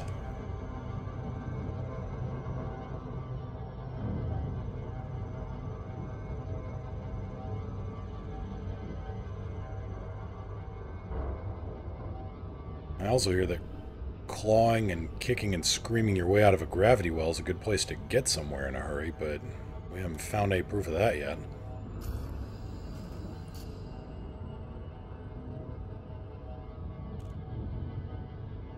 Ah, you looked up errantry the other day? What did you find? Yeah.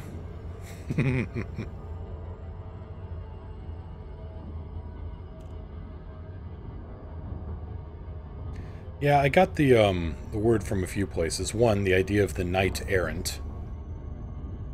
Yep, it's like adventurers, a knight errant who just kind of goes out and wanders the land. So kind of like, you know, the old TV show Kung Fu. And errantry comes from an author by the name of Diane Duane. She wrote a series called The Young Wizards. Still writing them, actually. But wizards go out on errantry, which is to say they've got some... They basically just... If they aren't on a specific mission, they're supposed to go out and do good deeds.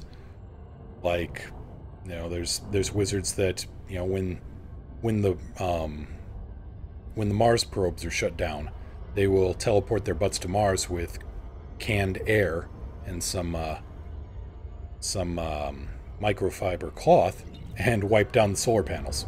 Keep it going.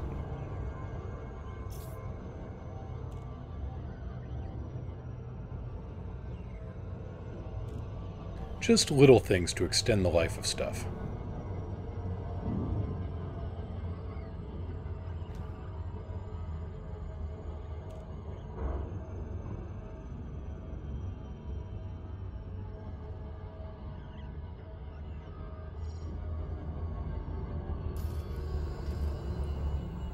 And that's how NASA seems to overshoot their mission profiles. It also helps to have hardware that was, you know, it may be older than dirt, but it's stronger than hell. Yes, it's only an 8086 processor, but it's been hardened to hell and gone.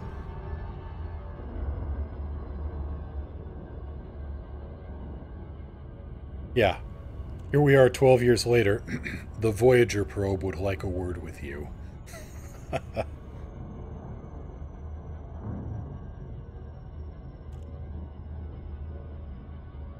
And also, here's the hardware where we can detect a 1/10 of a watt radio signal from out beyond Pluto's orbit.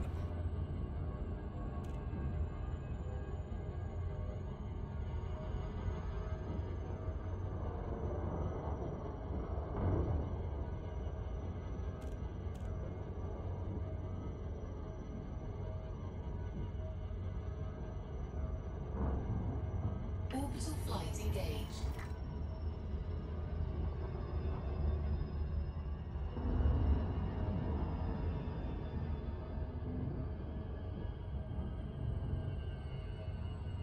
Yeah, the RTG is going to run down, but at the same time, they got a lot more mileage out of that thing than anybody ever expected.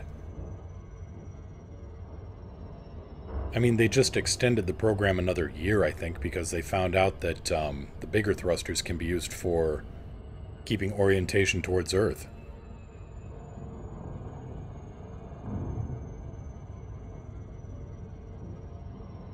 But still, I mean, I remember being up, God, 1989, I think it was. PBS was running a show called Neptune All Night. And it was on the evening that Voyager made its Neptune flyby.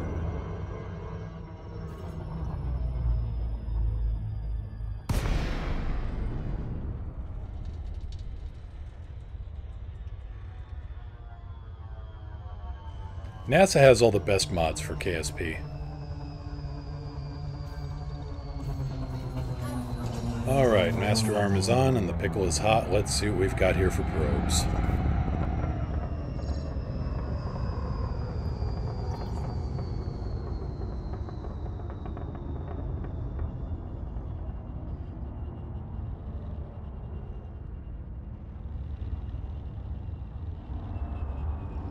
We have got next to nothing.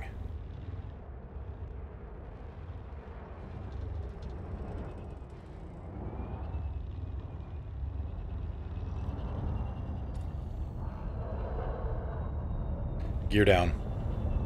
Down and locked.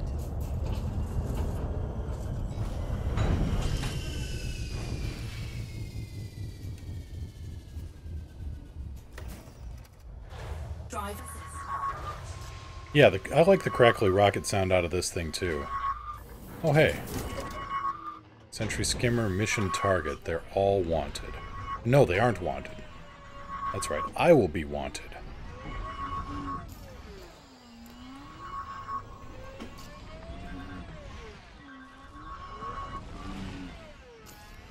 But I have managed to deploy all of the probes, so... Come on, get back in here.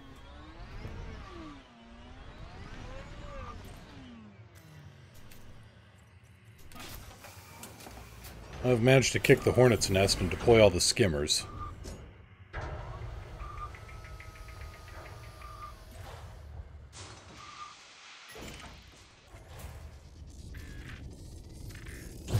Gear up.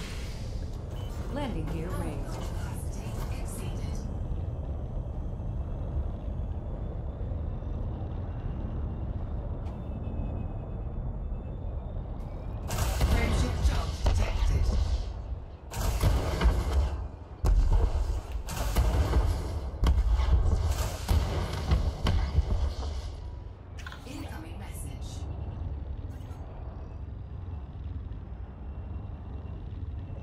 Anything else? Doesn't look like it.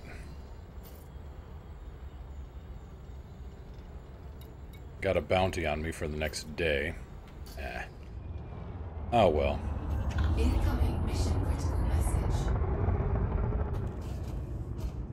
Alright, let's go find the rest of the old-fashioned way.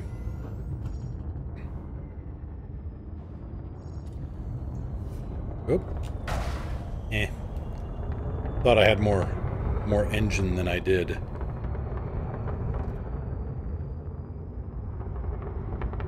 Gear down. Deploying landing modules.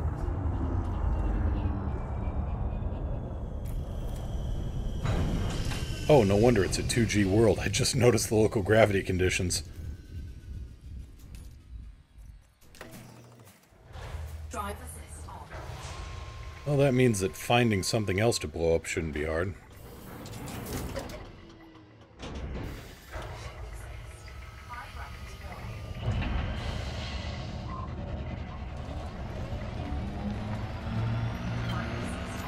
Nice view, too.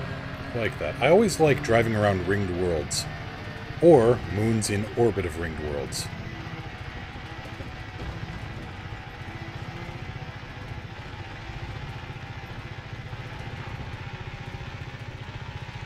Engines. Max engines.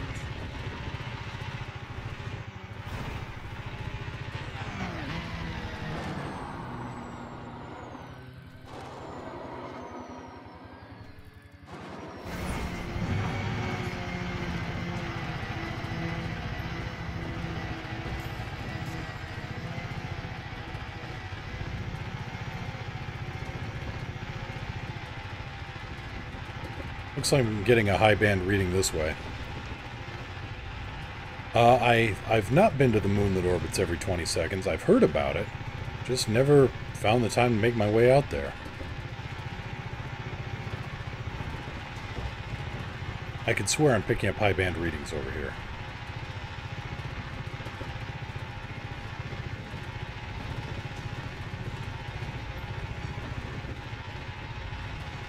There we are. There we're starting to get some.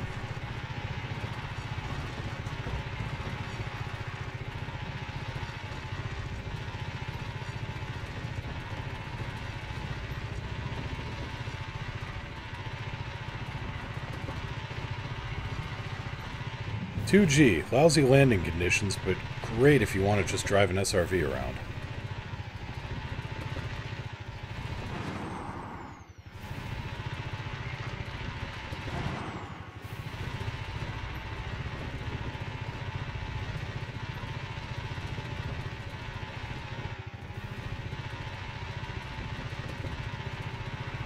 I think the land speed record for an SRV is something like 300 meters per second. I don't know how they did it, but they did it.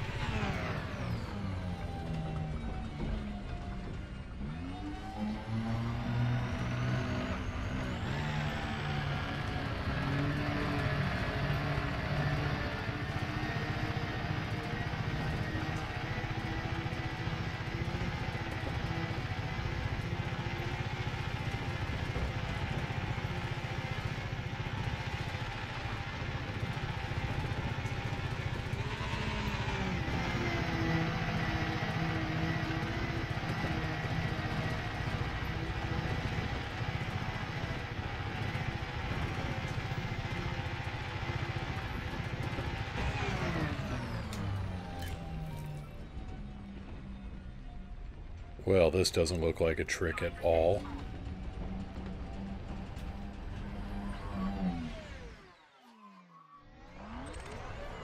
There we go. 3 of them. Damn. Weapons. Power to weapons. Wait a minute. Mission target, they're clean. Damn. Oh well.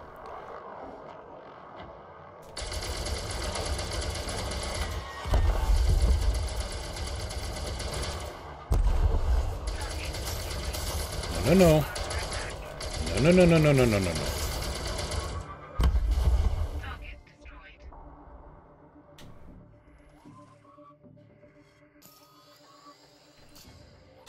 That's a can of palladium on the ground. Now it's my can of palladium. Silver, jadeite. Is that gold? Gold. Jadeite goes for more.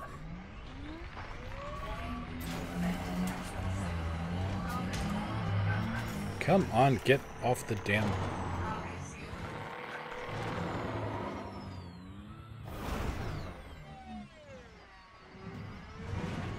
Finally.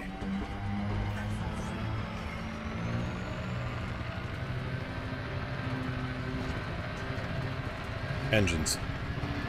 Power to engine. Tritium, hey! How you doing today? Sorry about that, I was caught up on something and didn't see the chat notice. Alright, how big a bounty on my head now? 1 day, 2 hours. No, 2 days. I'll live with it. It's Narvert Purple Power Solutions, I got no love for them.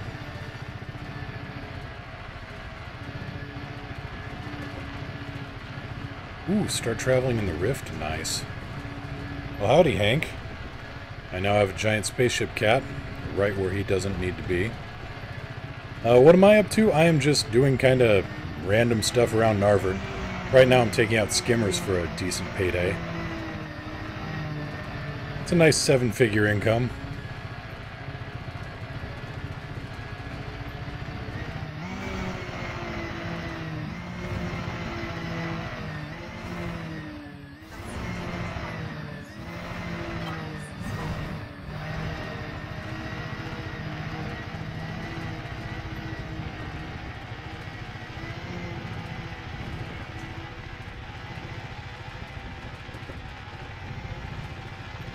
Just gotta take out one more skimmer and I'm good.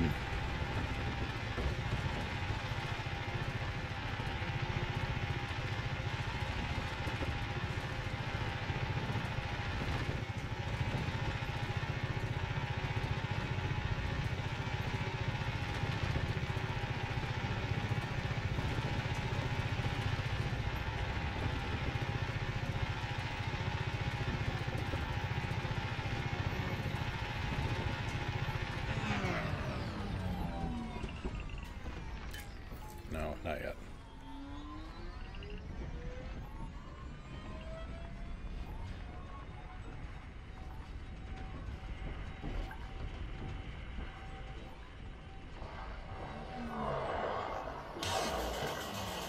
Oh. Weapons. Diverting power to weapons.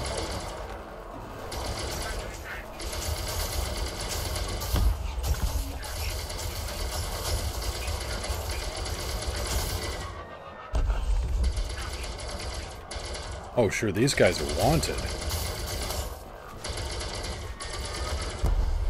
Target destroyed. Drive assist on. Ship recalled.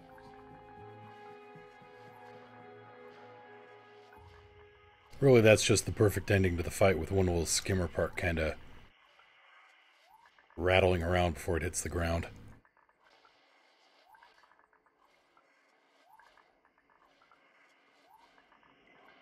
And now I wait for my ship. Engines. Transferring power to engines.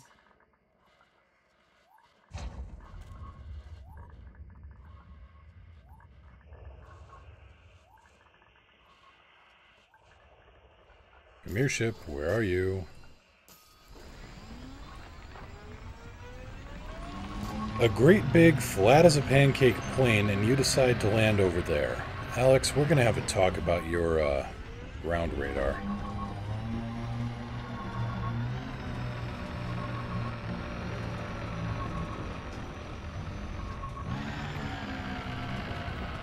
I'm here. Yes, you're here.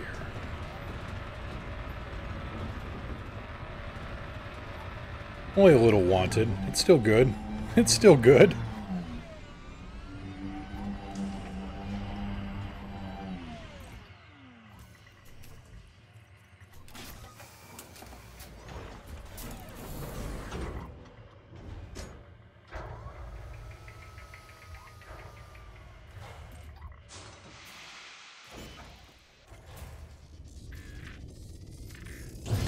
Gear up. Retracting landing gear. Alright, let's get home and hope they don't notice I kind of did some piracy.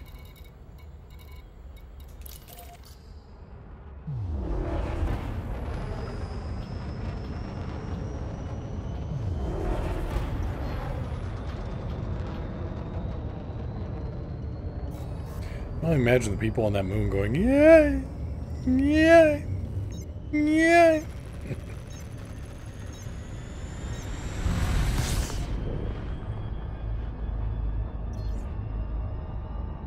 So you think they'll be mad that I did a little, light anti-skimmer kind of sort of piracy?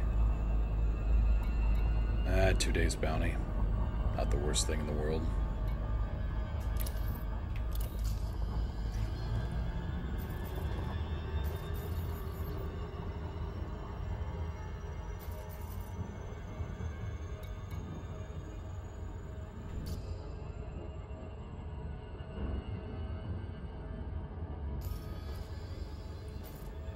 Actually, I've got to go to Wongarateri anyway. Get that other scan. Shouldn't be so hard, right?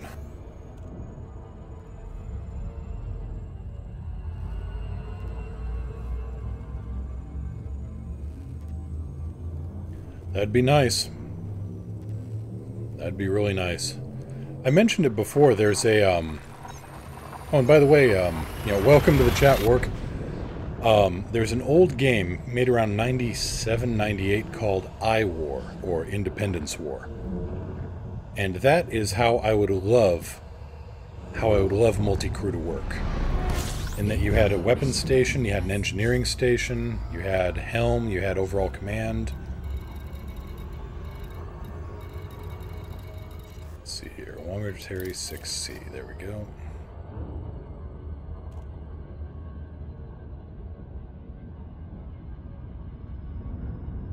Just turn up AA until the frame rate hits 25.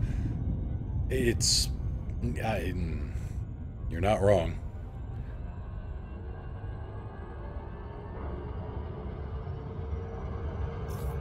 Again, still just boggled at the description that Lakon tries to use to sell the Type 10.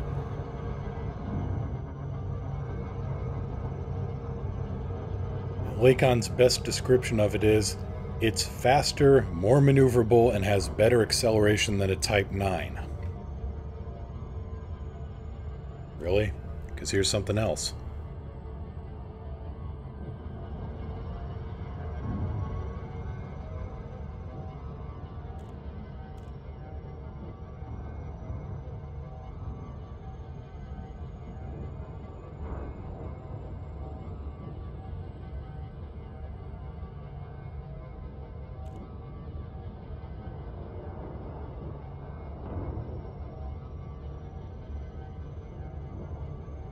Yeah, if the Type 10 might...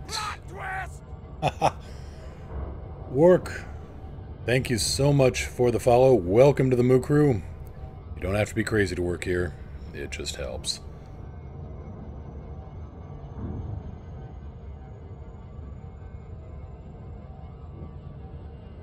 Oh, it's actually the third time I've used it. I used it before anybody was on, just as the intro. Yep, because if it's funny once, it's funny every time.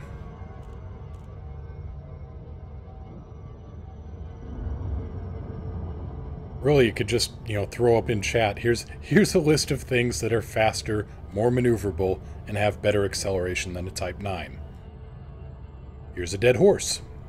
Here's a rock. Here's the Pentagon. Here's the Titanic. In its current condition.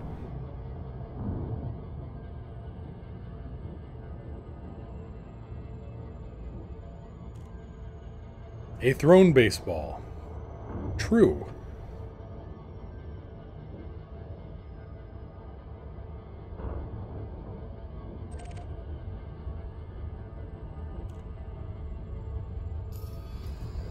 No, we want 6C.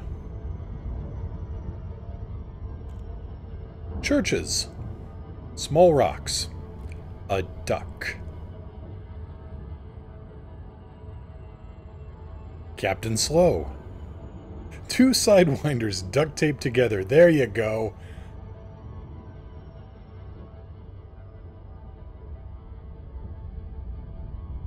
Don Knotts on sodium pentothal.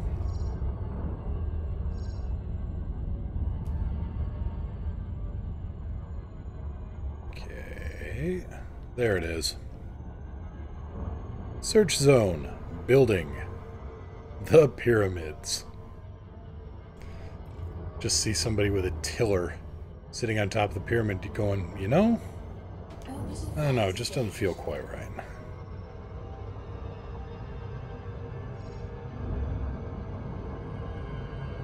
A Reliant Robin strapped to 2 solid rocket boosters.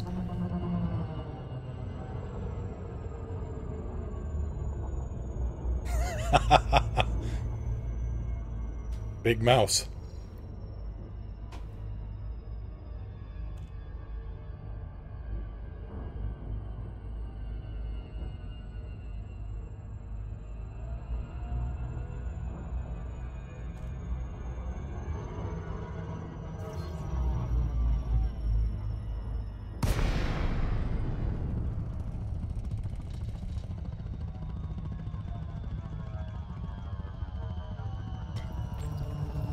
A thrown brick, yeah. Oop. How am I carrying illicit cargo? What am I carrying that could possibly be illegal in this system? Oh, it's all stolen. Well, crap.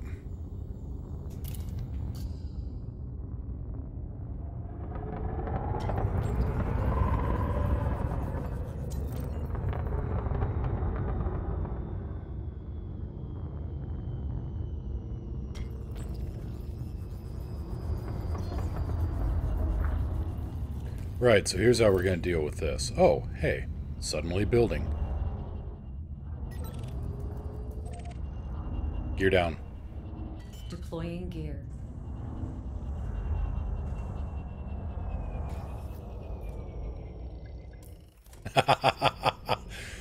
Ooh.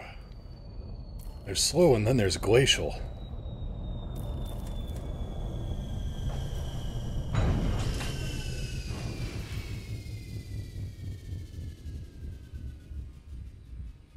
Duke Nukem Forever's development cycle. Drive assist on. Okay, let's get some cargo in here. So we're going to do a little thing called planting evidence.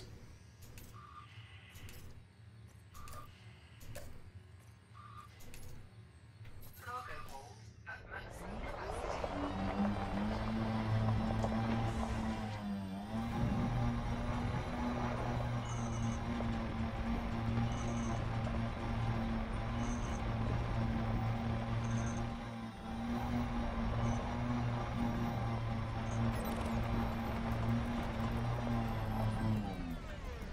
There's the Defense Force ship. There we go.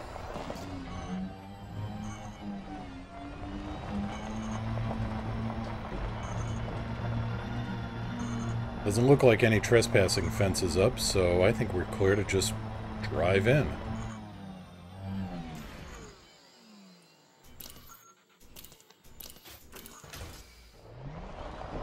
Then we'll see what we've got here for cargo. Let's see here. Jadeite, bio-waste, shit.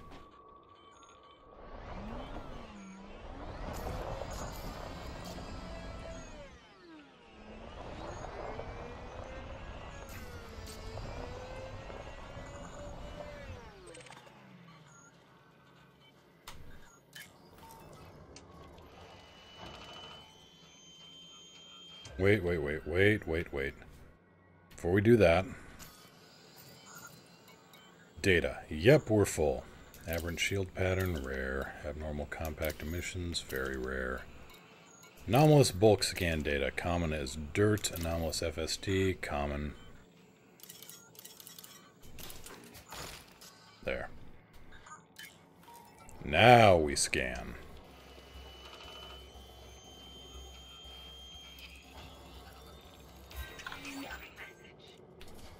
And we still ran out of data. Irregular emission data, specialized legacy firmware. Nice.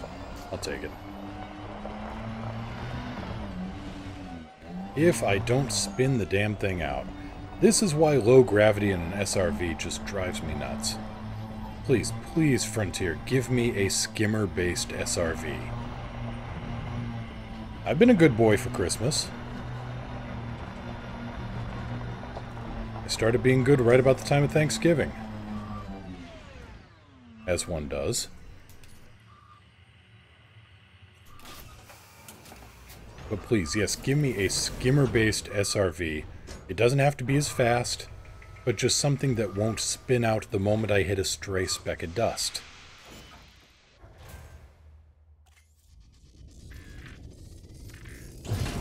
Gear up. Retracting landing modules.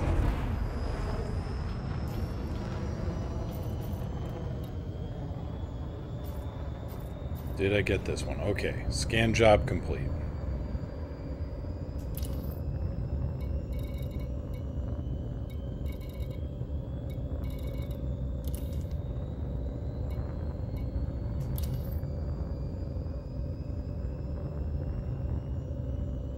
What the hell?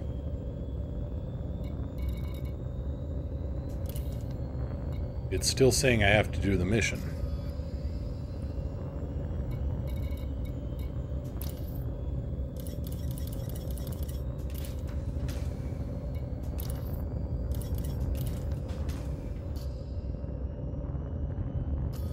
That's true. Deploying a mech would be amazing. I would love that.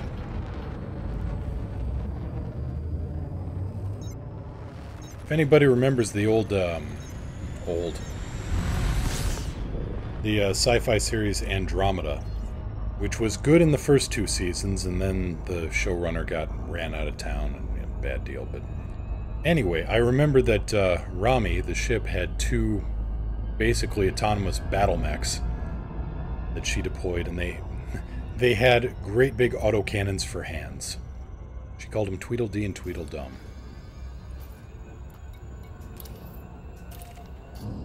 Yeah, it's saying I still have to search.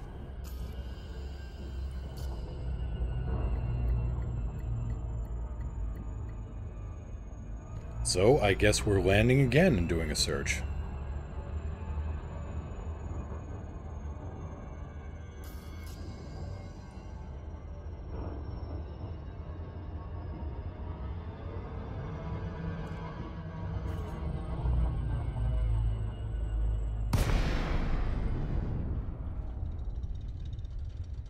Now that series had some technologies that were both more realistic than Star Trek and... yeah, Dreadnought in a drop pod, that's not a bad way of describing it. They didn't go so much for phasers and directed energy weapons. Oh, I watched The Expanse. I watched The Expanse like you wouldn't believe.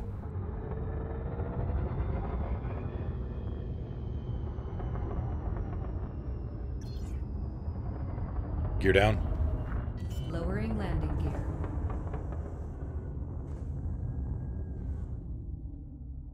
Well, you see it sometimes, Hardcore. I've seen it in previous MechWarrior games. Not just when you kneecap a mech or something, but when you hit it hard enough, it destabilizes the gyro and the whole thing goes thud.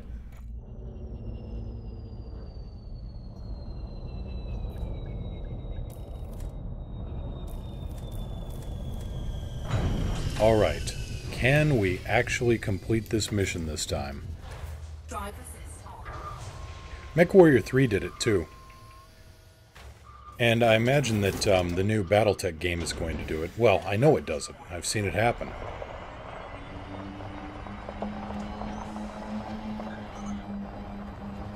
Alright, still no trespassing notice, so we can just go in and scan. I've been thinking of broadcasting more of the new Battletech game. Oh, I cut my teeth on the original MechWarrior, and also Battletech, the tabletop game.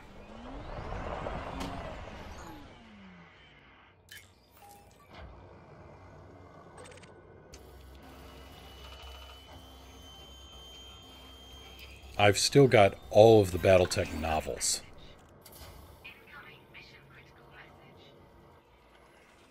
Okay, did we get it? Updated, yes. Insufficient cargo capacity.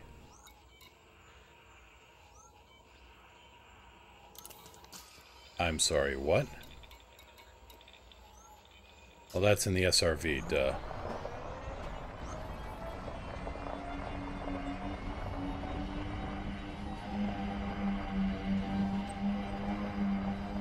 Yeah, I liked Mech Assault the original versus Mech Assault 2. Now, if anybody's played the original Mech Warrior, and I've mentioned this before, I've mentioned this in earlier casts. Actually, I think I may mention this on Thursday.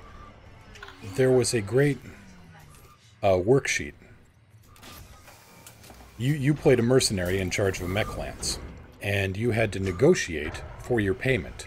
You negotiated the raw cash value. You also negotiated for how much of your costs were going to be covered by your employer, and you negotiated for how much salvage you were going to be able to get. Gear up. Landing gear up.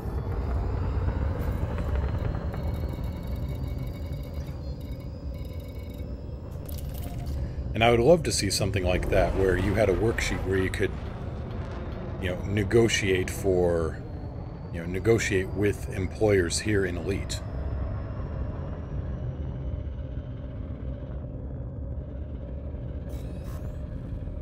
Alright, we're gonna have to hit orbit here. We can't hyper jump from low altitude, unfortunately.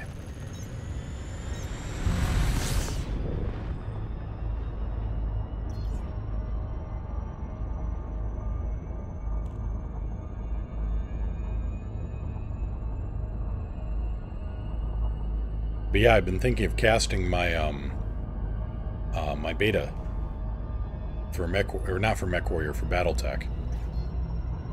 Not sure if there'd be any interest in that. Let me know.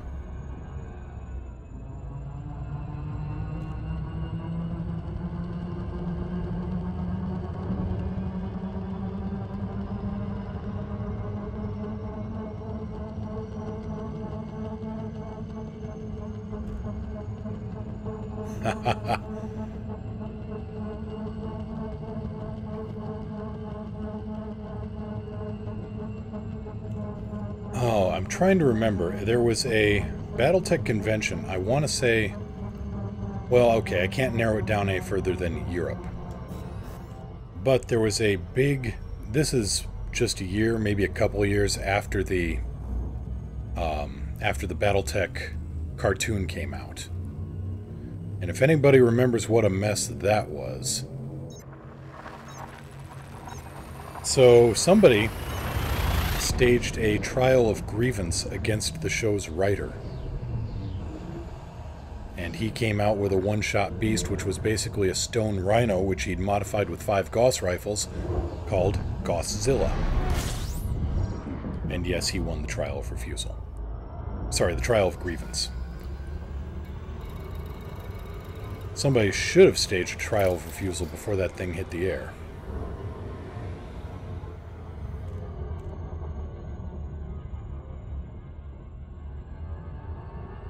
Hey, let's have mechs do 360 torso twists.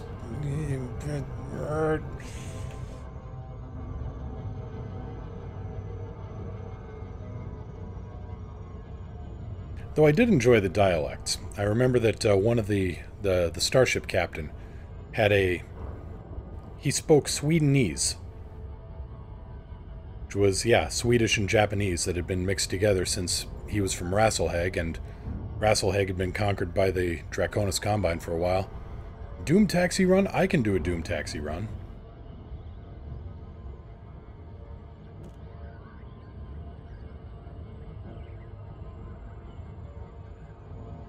Let's do a Doom Taxi run and see if anybody bites.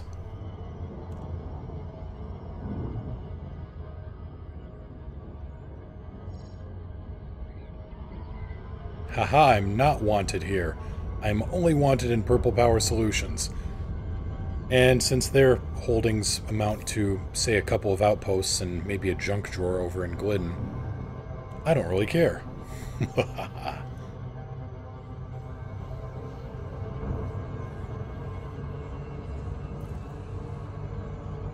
And hardcore, something else. I recently redid the paint job on the Nightsaber, so now it is a lovely chrome finish on it.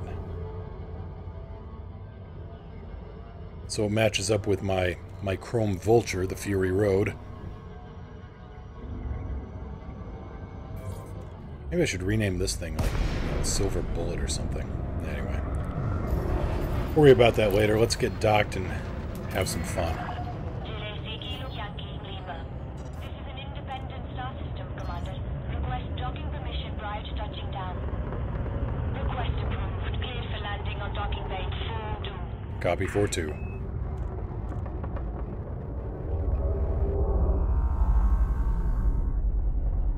Gear down. The gear is down and locked.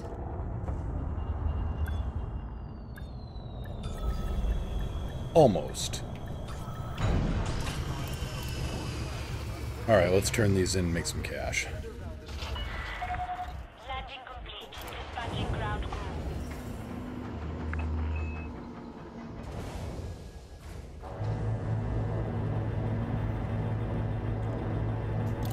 Cargo hold at maximum capacity.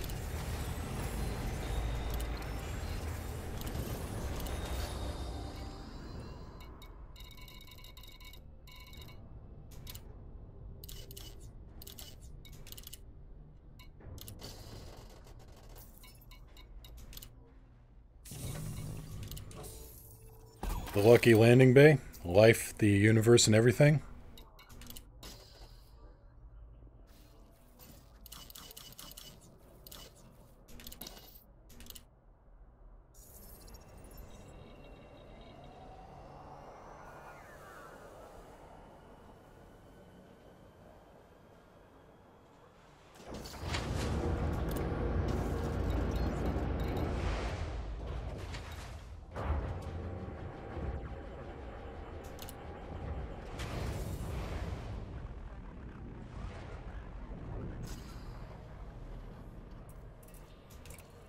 Do I have...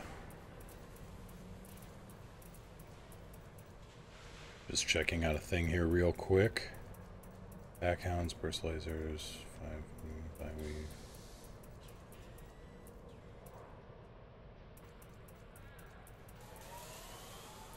Nope, don't have what I'm looking for here. Alright. That's okay. We can still make this work.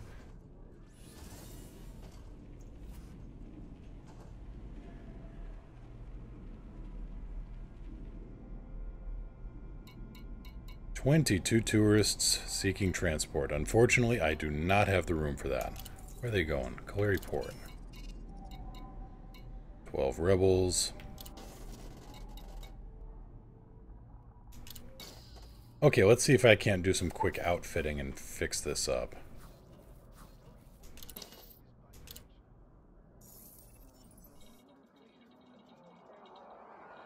So I can drop the Class 5. Yeah. Yeah, I'll drop the Class 5 economy passengers here.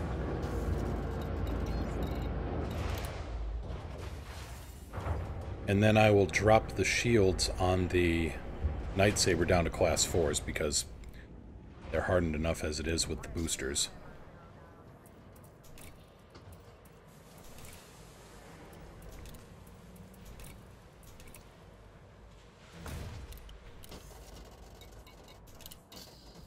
Okay, now, who has a good Class 4? That's Class 3. It's Class 3. That's Class 4C. Okay, I'll take them.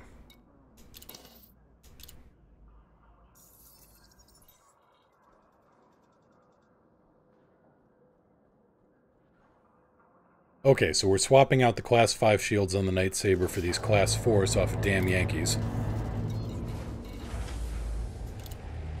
And then we'll stick in a Class 5 passenger bay along with the Class 4. Shields offline. Oh good, you don't need them then.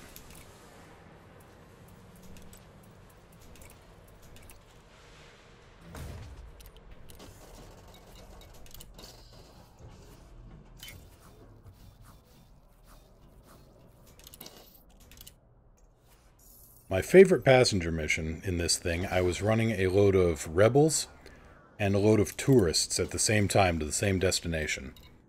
And somebody sent a hit team out after the tourists. But also, can you just imagine the conversation that was going on in the passenger section?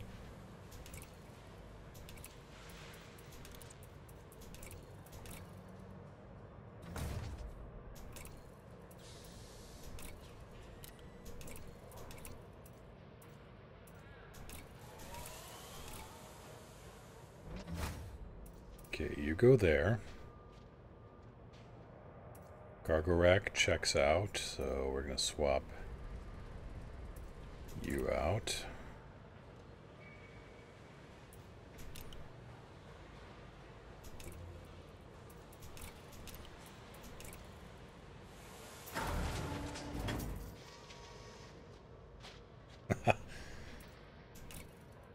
Yep. Gonna go visit the hot springs? Yes, after we fill it with the blood of the ruling class. And then somebody reaches for the call button. In fact, everybody reaches for the call button about the same time. Bong! Okay, we got a little cargo bay. We've got plenty of room for passengers.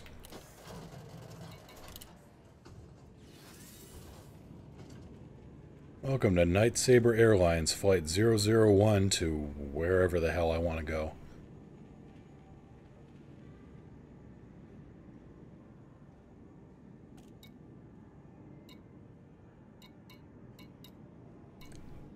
Damn.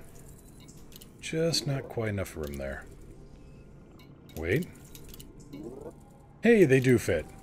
Perfect. Already, this is a good sign. This is portentous. We've got tourists and rebels. Heaviside survey, heaviside survey. Lights on. Lights on.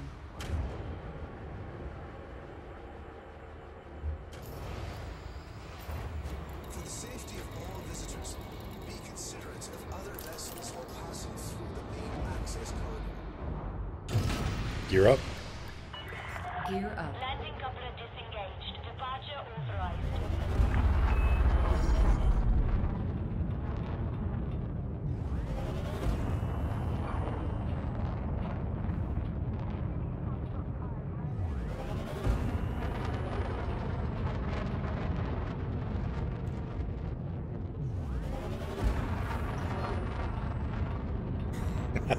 You have any business there? In a manner of speaking, yes. Or, you know, just a bunch of people armed to the absolute teeth.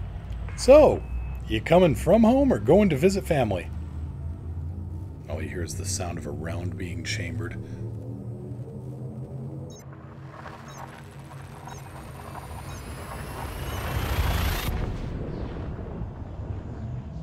We've got a packed flight today, so everybody, I'm going to have to ask you to keep your carry-ons in the overhead bin for the duration of the flight.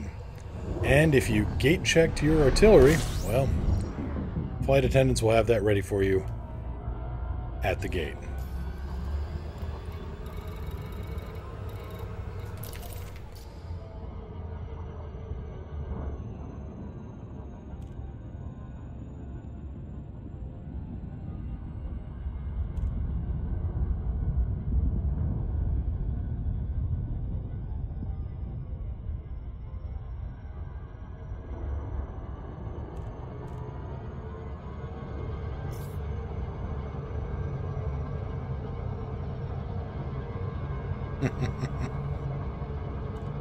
Yeah, I know, man. The holidays get me down, too.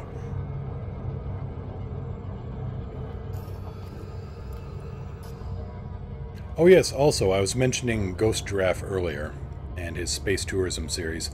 He's got a new one up. How him and his buddy helped save Christmas.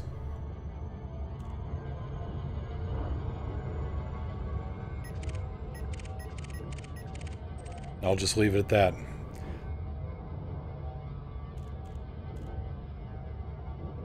Because it's really something that's hard to describe. Just, you know, a couple of crazy pilots saving Christmas.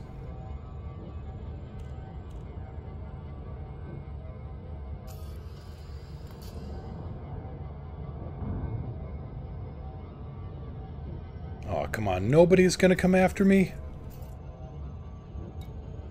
Yes. Yes. Yes. Yes. I'm now only considered friendly with them. Well, shit. Let's see. Yep. Delete that. Passengers disembarked.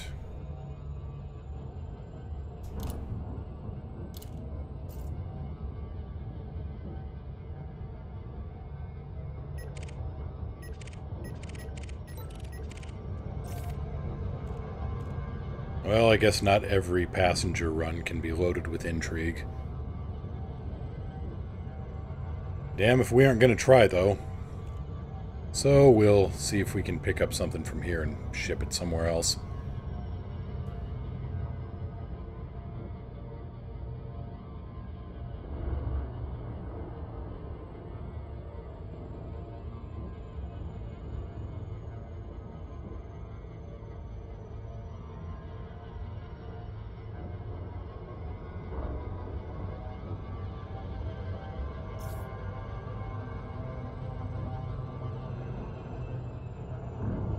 Oh, so you're the guys that ship my stuff from Monoprice.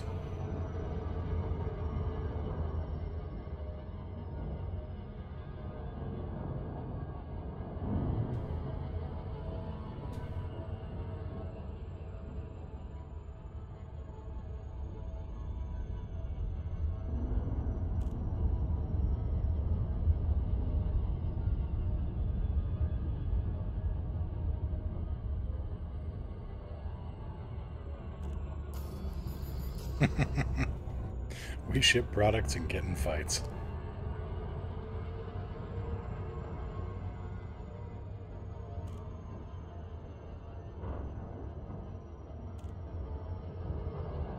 Orbital flight engaged. Oh, come on, come on, come on. Nope. Tried to take it easy, and I still ended up over cooking it here. So we're just going to do a quick little turnaround here to bleed off some extra speed. And then come in on approach. I could hear the engine starting to overspool there.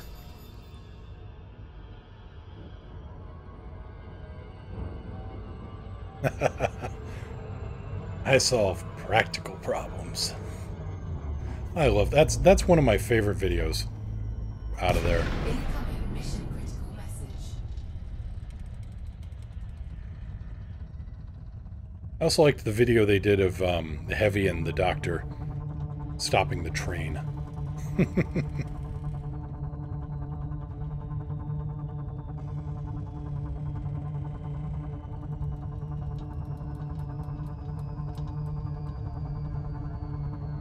Okay, we're going to try to extend this glide as far as we can, so we're going to go for just on the upper end of the glide slope here.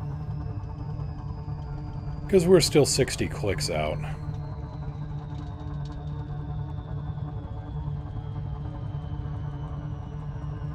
$40.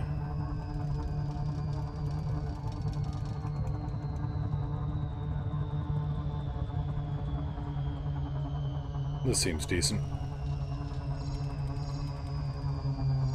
Zorgon Peterson, Kilo Yankee Lima, request docking clearance. Entry guidance computations complete. Vectors for descent. Zorgon Peterson, Kilo Yankee Lima. This is flight control. Please follow established docking procedures and request access before you approach the port. Gear down. Access granted. Clear for Landing landing gear on deployed. docking bay 08. Copy 08.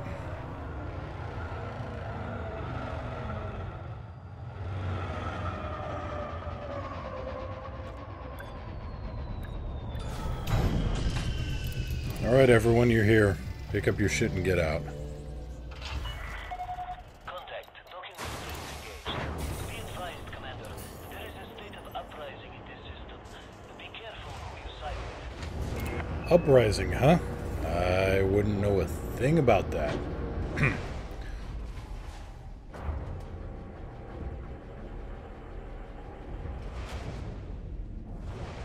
Yeah, what? Uprising? I'm shocked. Shocked and appalled. Incoming message. That's terrible. Incoming message.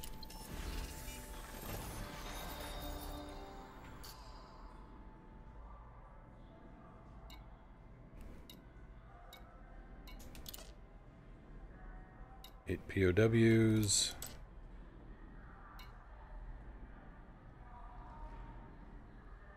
Seven POWs. Here's 11 refugees seeking transport to 5881. I'll take that. Calais Port. Anybody else want to go to Calais Port?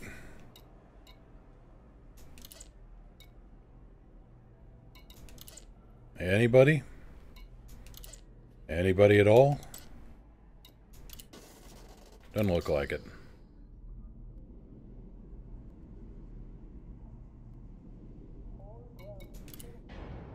All right, take care, Midget Testicle. Midget Testicle, yes. This is what happens when I talk a little too long without getting a drink.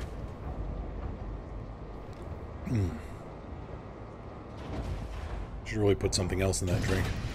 Gear up. Detachment coming from. up. Make way for oncoming traffic. Well, I'm hauling refugees. That's just a step above puppies and kittens. Somebody has gotta take a crack at me for this.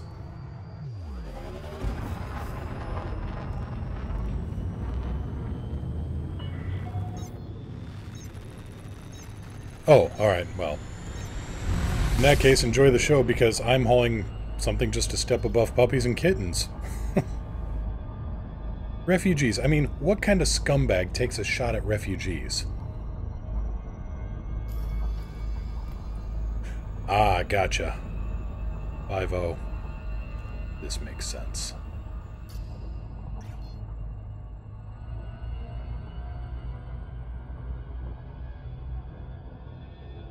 Yeah, I could transport diplomats, but the problem is this thing just doesn't have the space for a dedicated... Well, I guess I could throw in business class.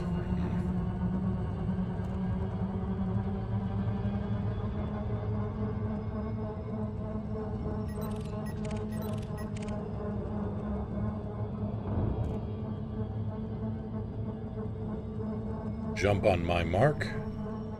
Okay.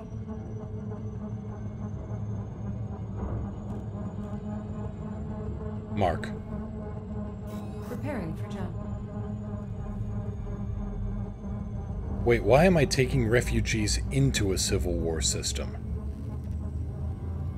Who the hell booked these guys' flight?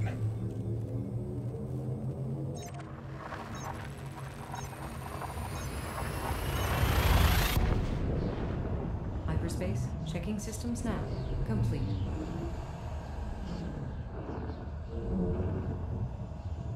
Confirming exit point telemetry. Stand by. Completing system scan for cartography. To be fair, in Rogue One...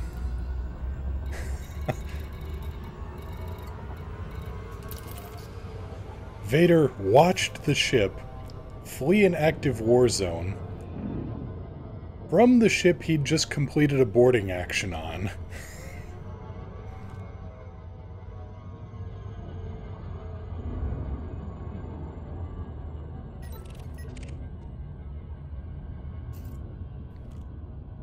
So it actually turns into the most blatant attempt at at just crazy lies.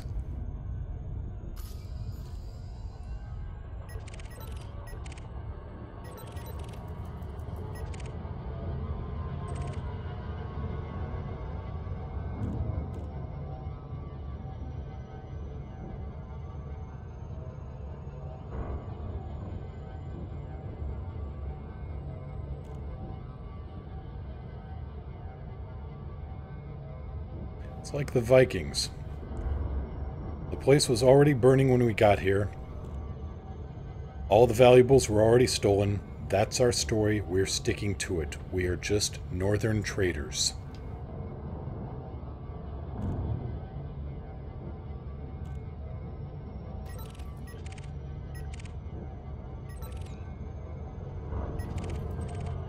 Well, let's make our own fun. Combat aftermath, that's no fun. System Defense Force, huh? Well, I'm not interested in that.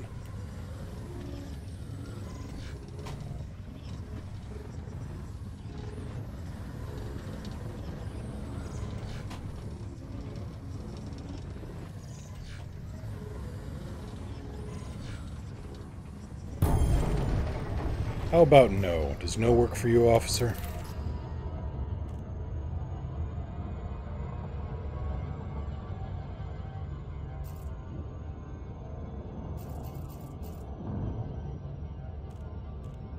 Submit to interdiction. Nope. Piss off.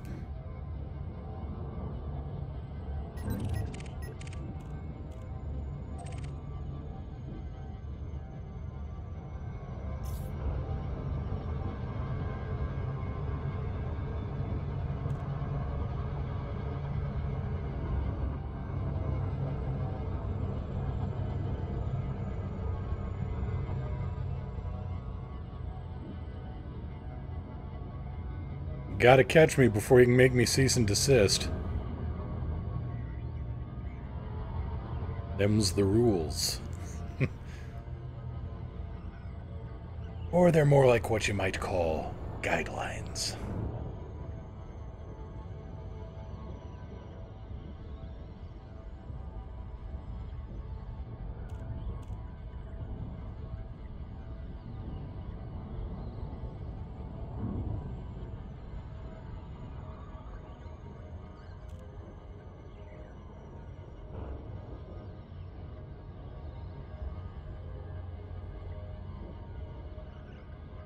Hey Ryan, how you doing? Hope you had a good weekend.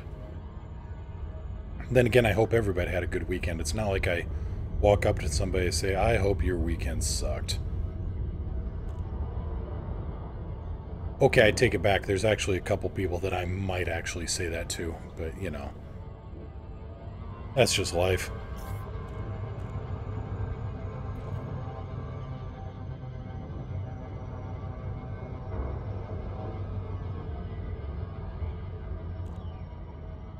Something about making the Kessel run under 12 parsecs. And yeah, it's all about the timing. The key to a good joke is... Yankee, Lima, you may access this station by submitting a prior request. Approval granted. Set course for landing pad 08. Copy 08.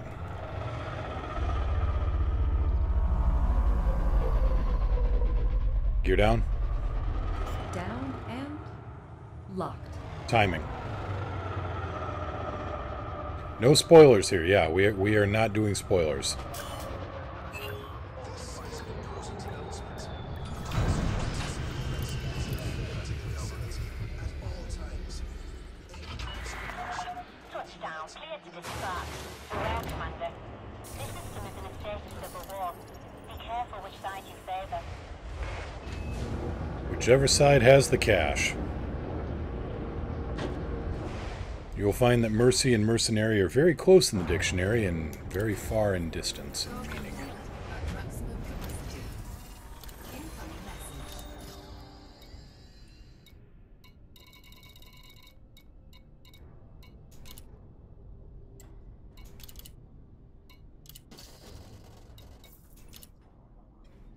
Anybody heading to Narvert? Anybody that give a damn about heading to Narvert? Let's see here. You're going to Narvert. Glidden Enterprise, United Narvert free. I don't care.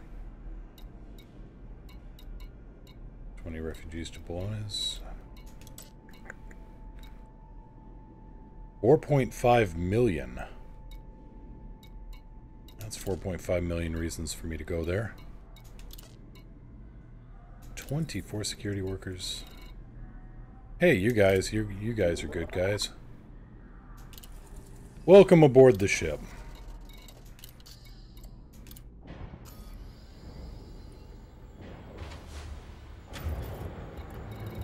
Might be a good idea, Hardcore. Meow and I went on... Oh, when did we go? We went... Well, it's in that time where you aren't quite sure what the day is. Friday night, technically. Gear up. We went to the It's So Late It's Early show.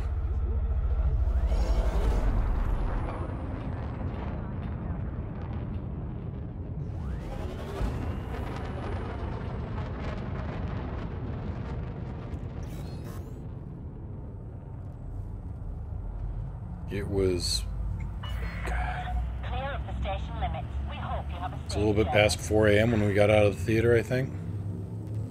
Maybe it was 3 a.m.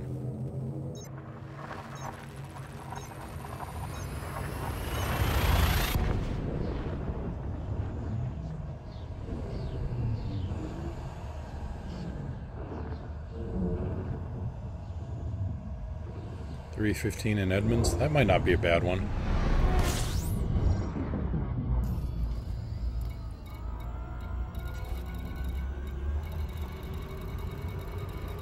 There's home.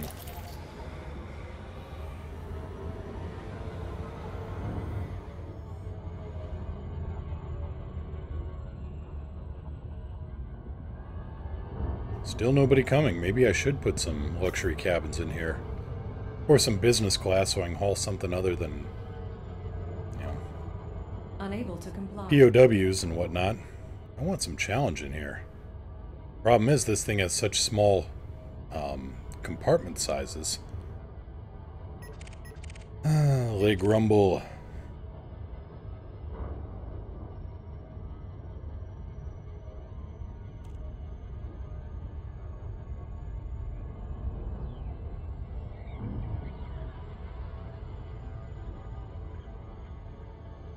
Oh, right, and I need to transfer the ships over here.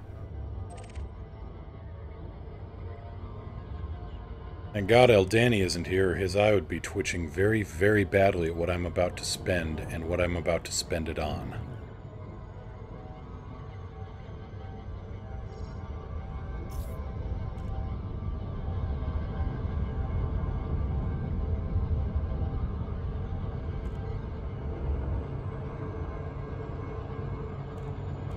Because I'm going to call back the cutter from the Pleiades, and I'm also going to call back my third Conda. Poor Eldani.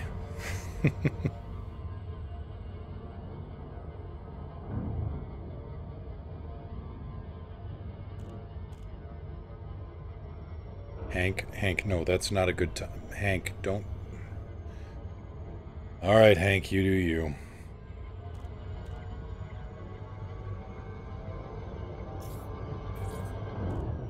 You'll feel a disturbance in the cache.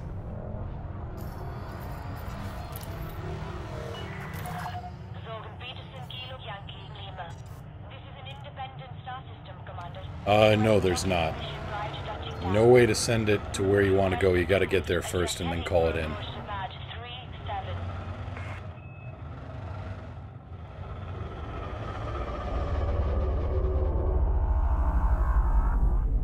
Gear down. It'd be nice if you could, but no, I'm afraid not.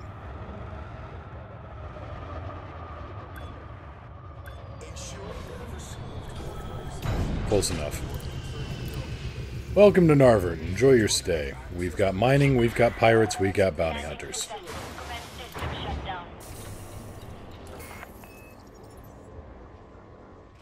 So you can follow the law, break the law, or enforce the law.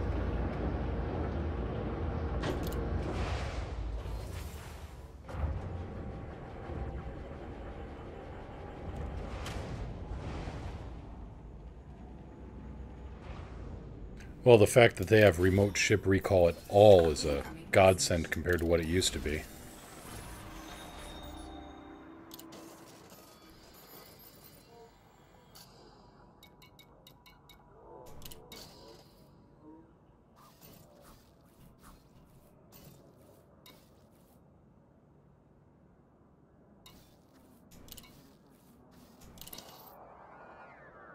Ow.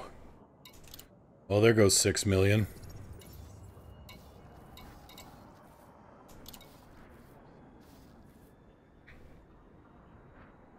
double ow. And God, maybe I'll just keep that one there.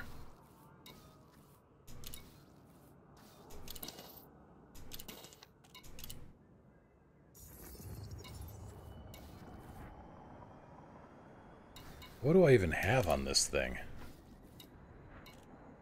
Thing specially modified? No, it's all just...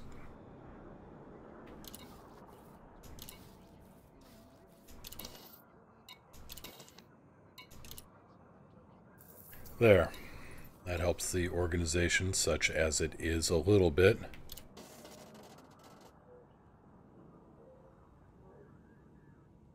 You know, iMage, knowing this place, it could be either or.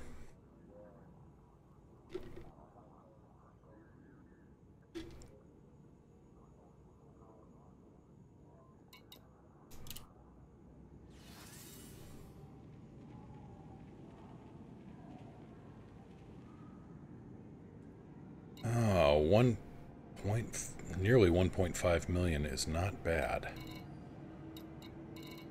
I just don't want to fly out there.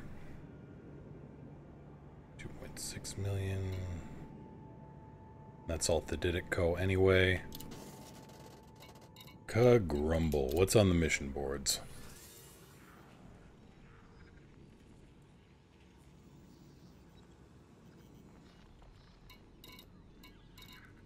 Not a whole lot, to be honest.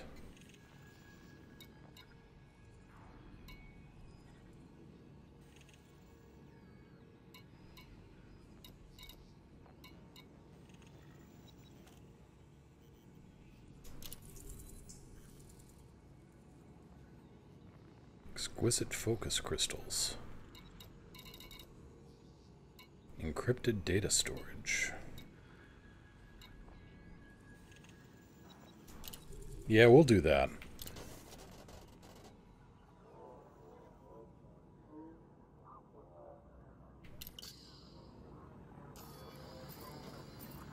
I've got 4 tons of cargo space. I need to pick up 4 data storage canisters. This works. This balances. And after this mission, I think we'll call it. But this should provide a little bit of entertainment.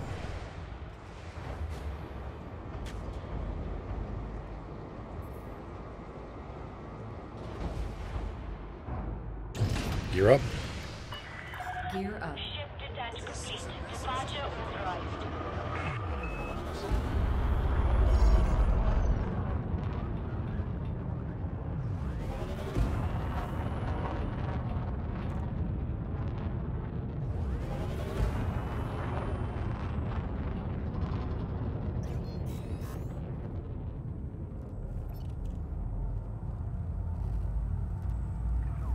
Yeah, because going into the middle of a Civil War system to salvage black box data canisters, I'm sure nothing can possibly go wrong with this particular plan.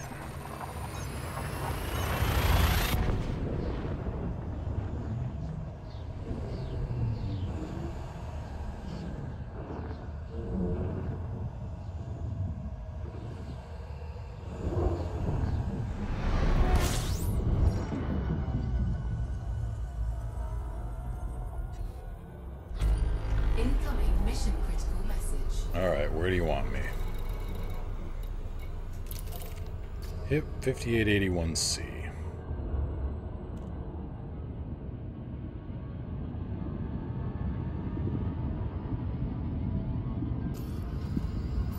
Now, did they say I needed an SRV for this? No. Good.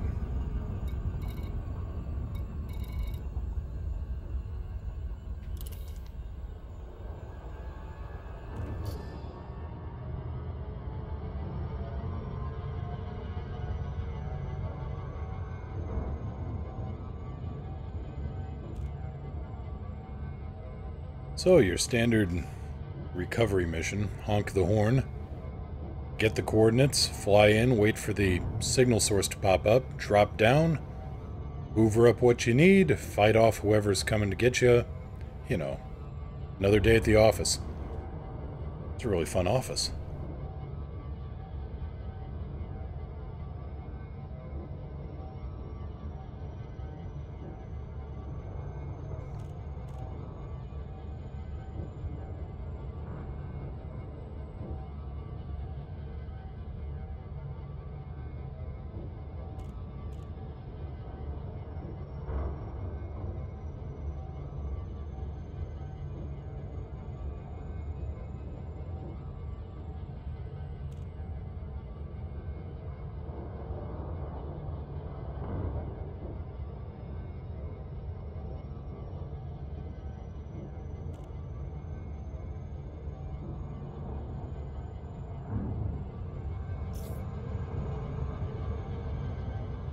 If you wait for the pirates to show up, scan and leave.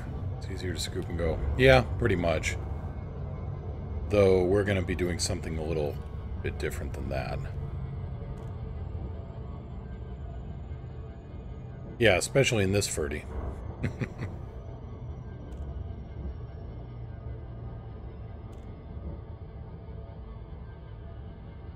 Yep, the pirates will show up, the pirates will scan, the pirates will open themselves up to counter scan, and then I make a little bit of extra money on the side.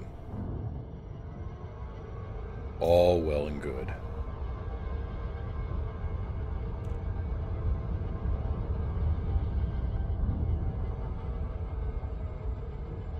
Oh, the Emu War. I'm familiar with this one. Yep. Yep, I am familiar with it. To be fair, Australia basically lost to dinosaurs. Let's remember that part of the story. I mean, who here hasn't seen Jurassic Park? It's easy for humans to lose to dinosaurs. It's kind of the point of the whole thing.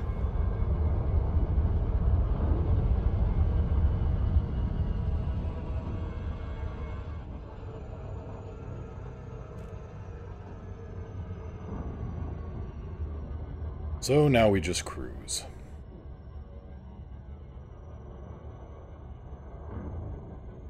Yes, Bubblegum Crisis reference. Good catch.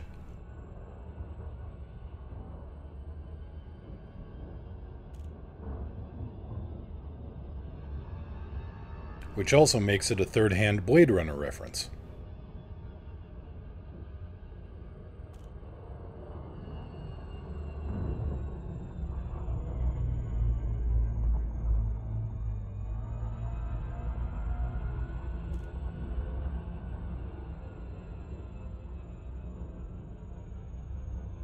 Oh, there's... oh dear.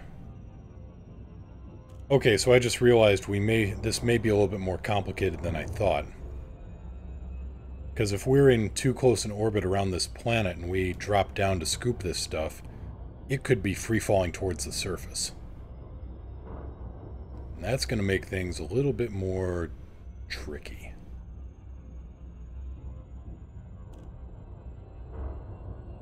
We'll see what happens.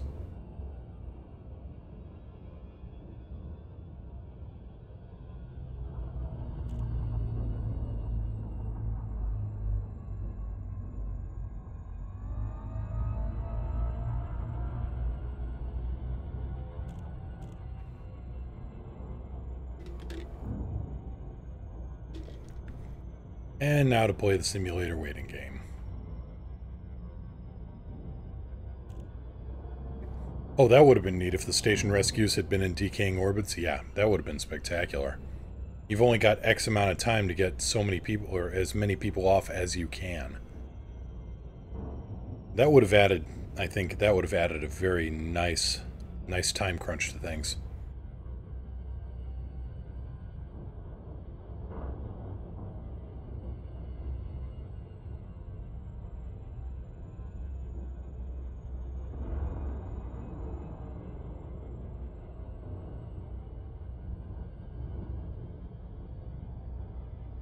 Yeah. Yeah, I can see that. That would have been especially neat. I like that.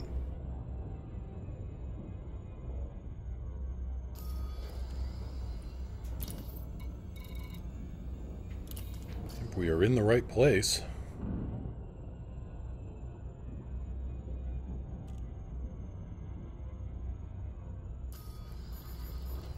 Yeah, those stations are still evacuating.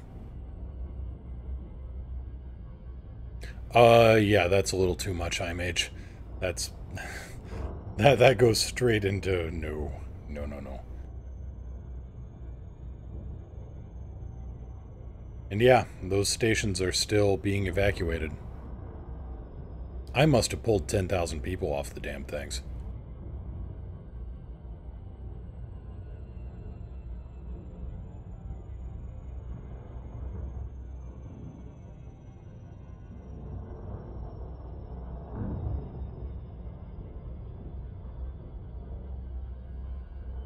Come on, computer.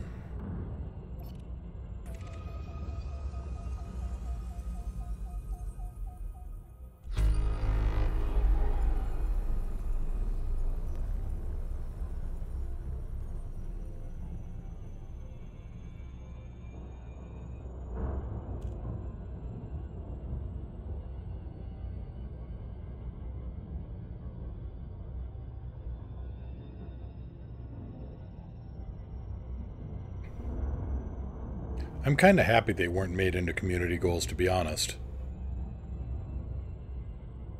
Not everything needs to be a big goal of, you know, here, do this thing for fantastic profits.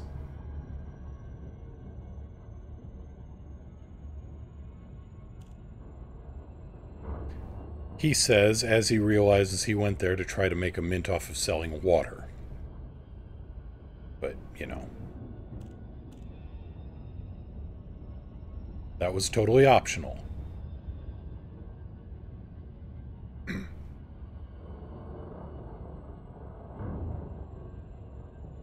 Oh, come on. Seriously?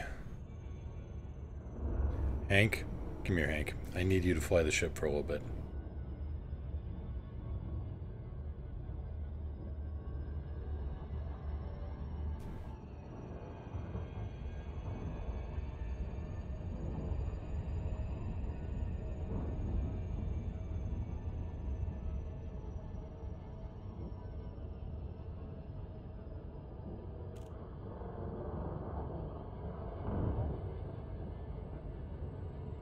That wouldn't have been bad, yeah.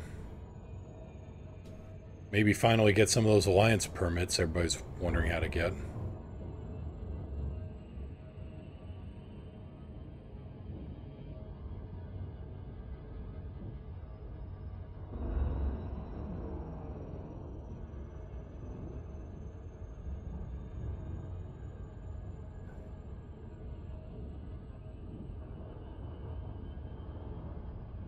Those planets are a bit too close. You'd think they'd be within the Roche limit of each other. But we also know from that planet that takes 30 seconds to orbit that sometimes the simulation goes a little, silly.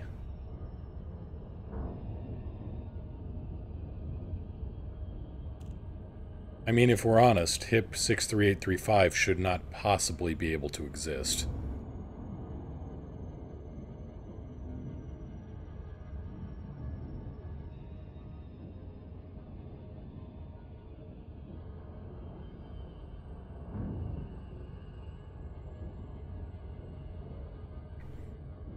Yes.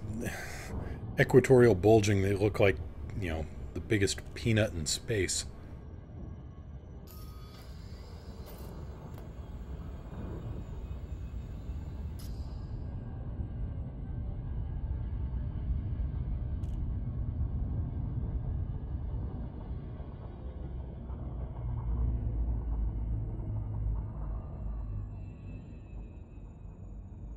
Actually, on that last count, we aren't doing anything else. Let's just see if there's a little...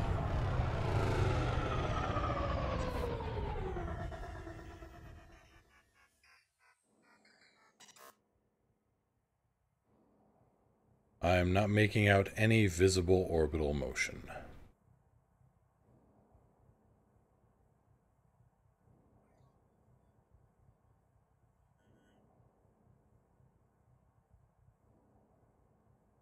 Wait, maybe, possibly. There's a never mind. Board now.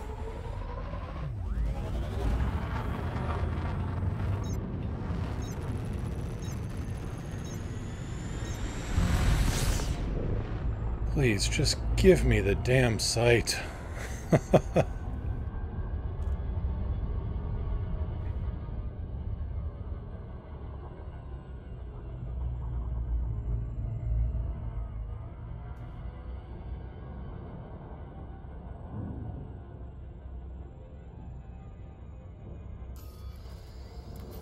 I can see why the mission's going to take 4 days to complete. It's going to take 4 days for me to find the damn data site.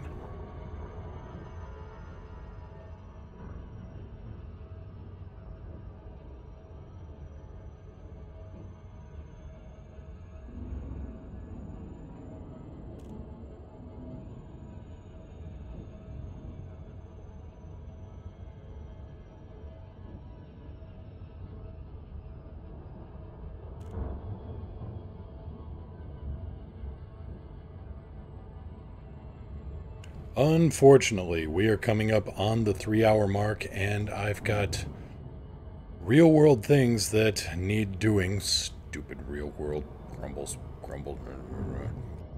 But I will be back tomorrow afternoon. I'll try to be back around, 8 p.m. UTC. Somewhere between 8 and 8:30, which is a damn sight better than these guys are giving me for an estimate on when this data source is supposed to appear. So, I'm Mr. Moo, space sci-fi variety streamer. Hopefully being entertaining. Always fun to talk with everybody. Always a pleasure to chat and help kill the time, especially in situations like this. Always good to meet new people. I will be back tomorrow. In the meantime, everybody, have a good day, and I will see you again very soon. Take care, everybody.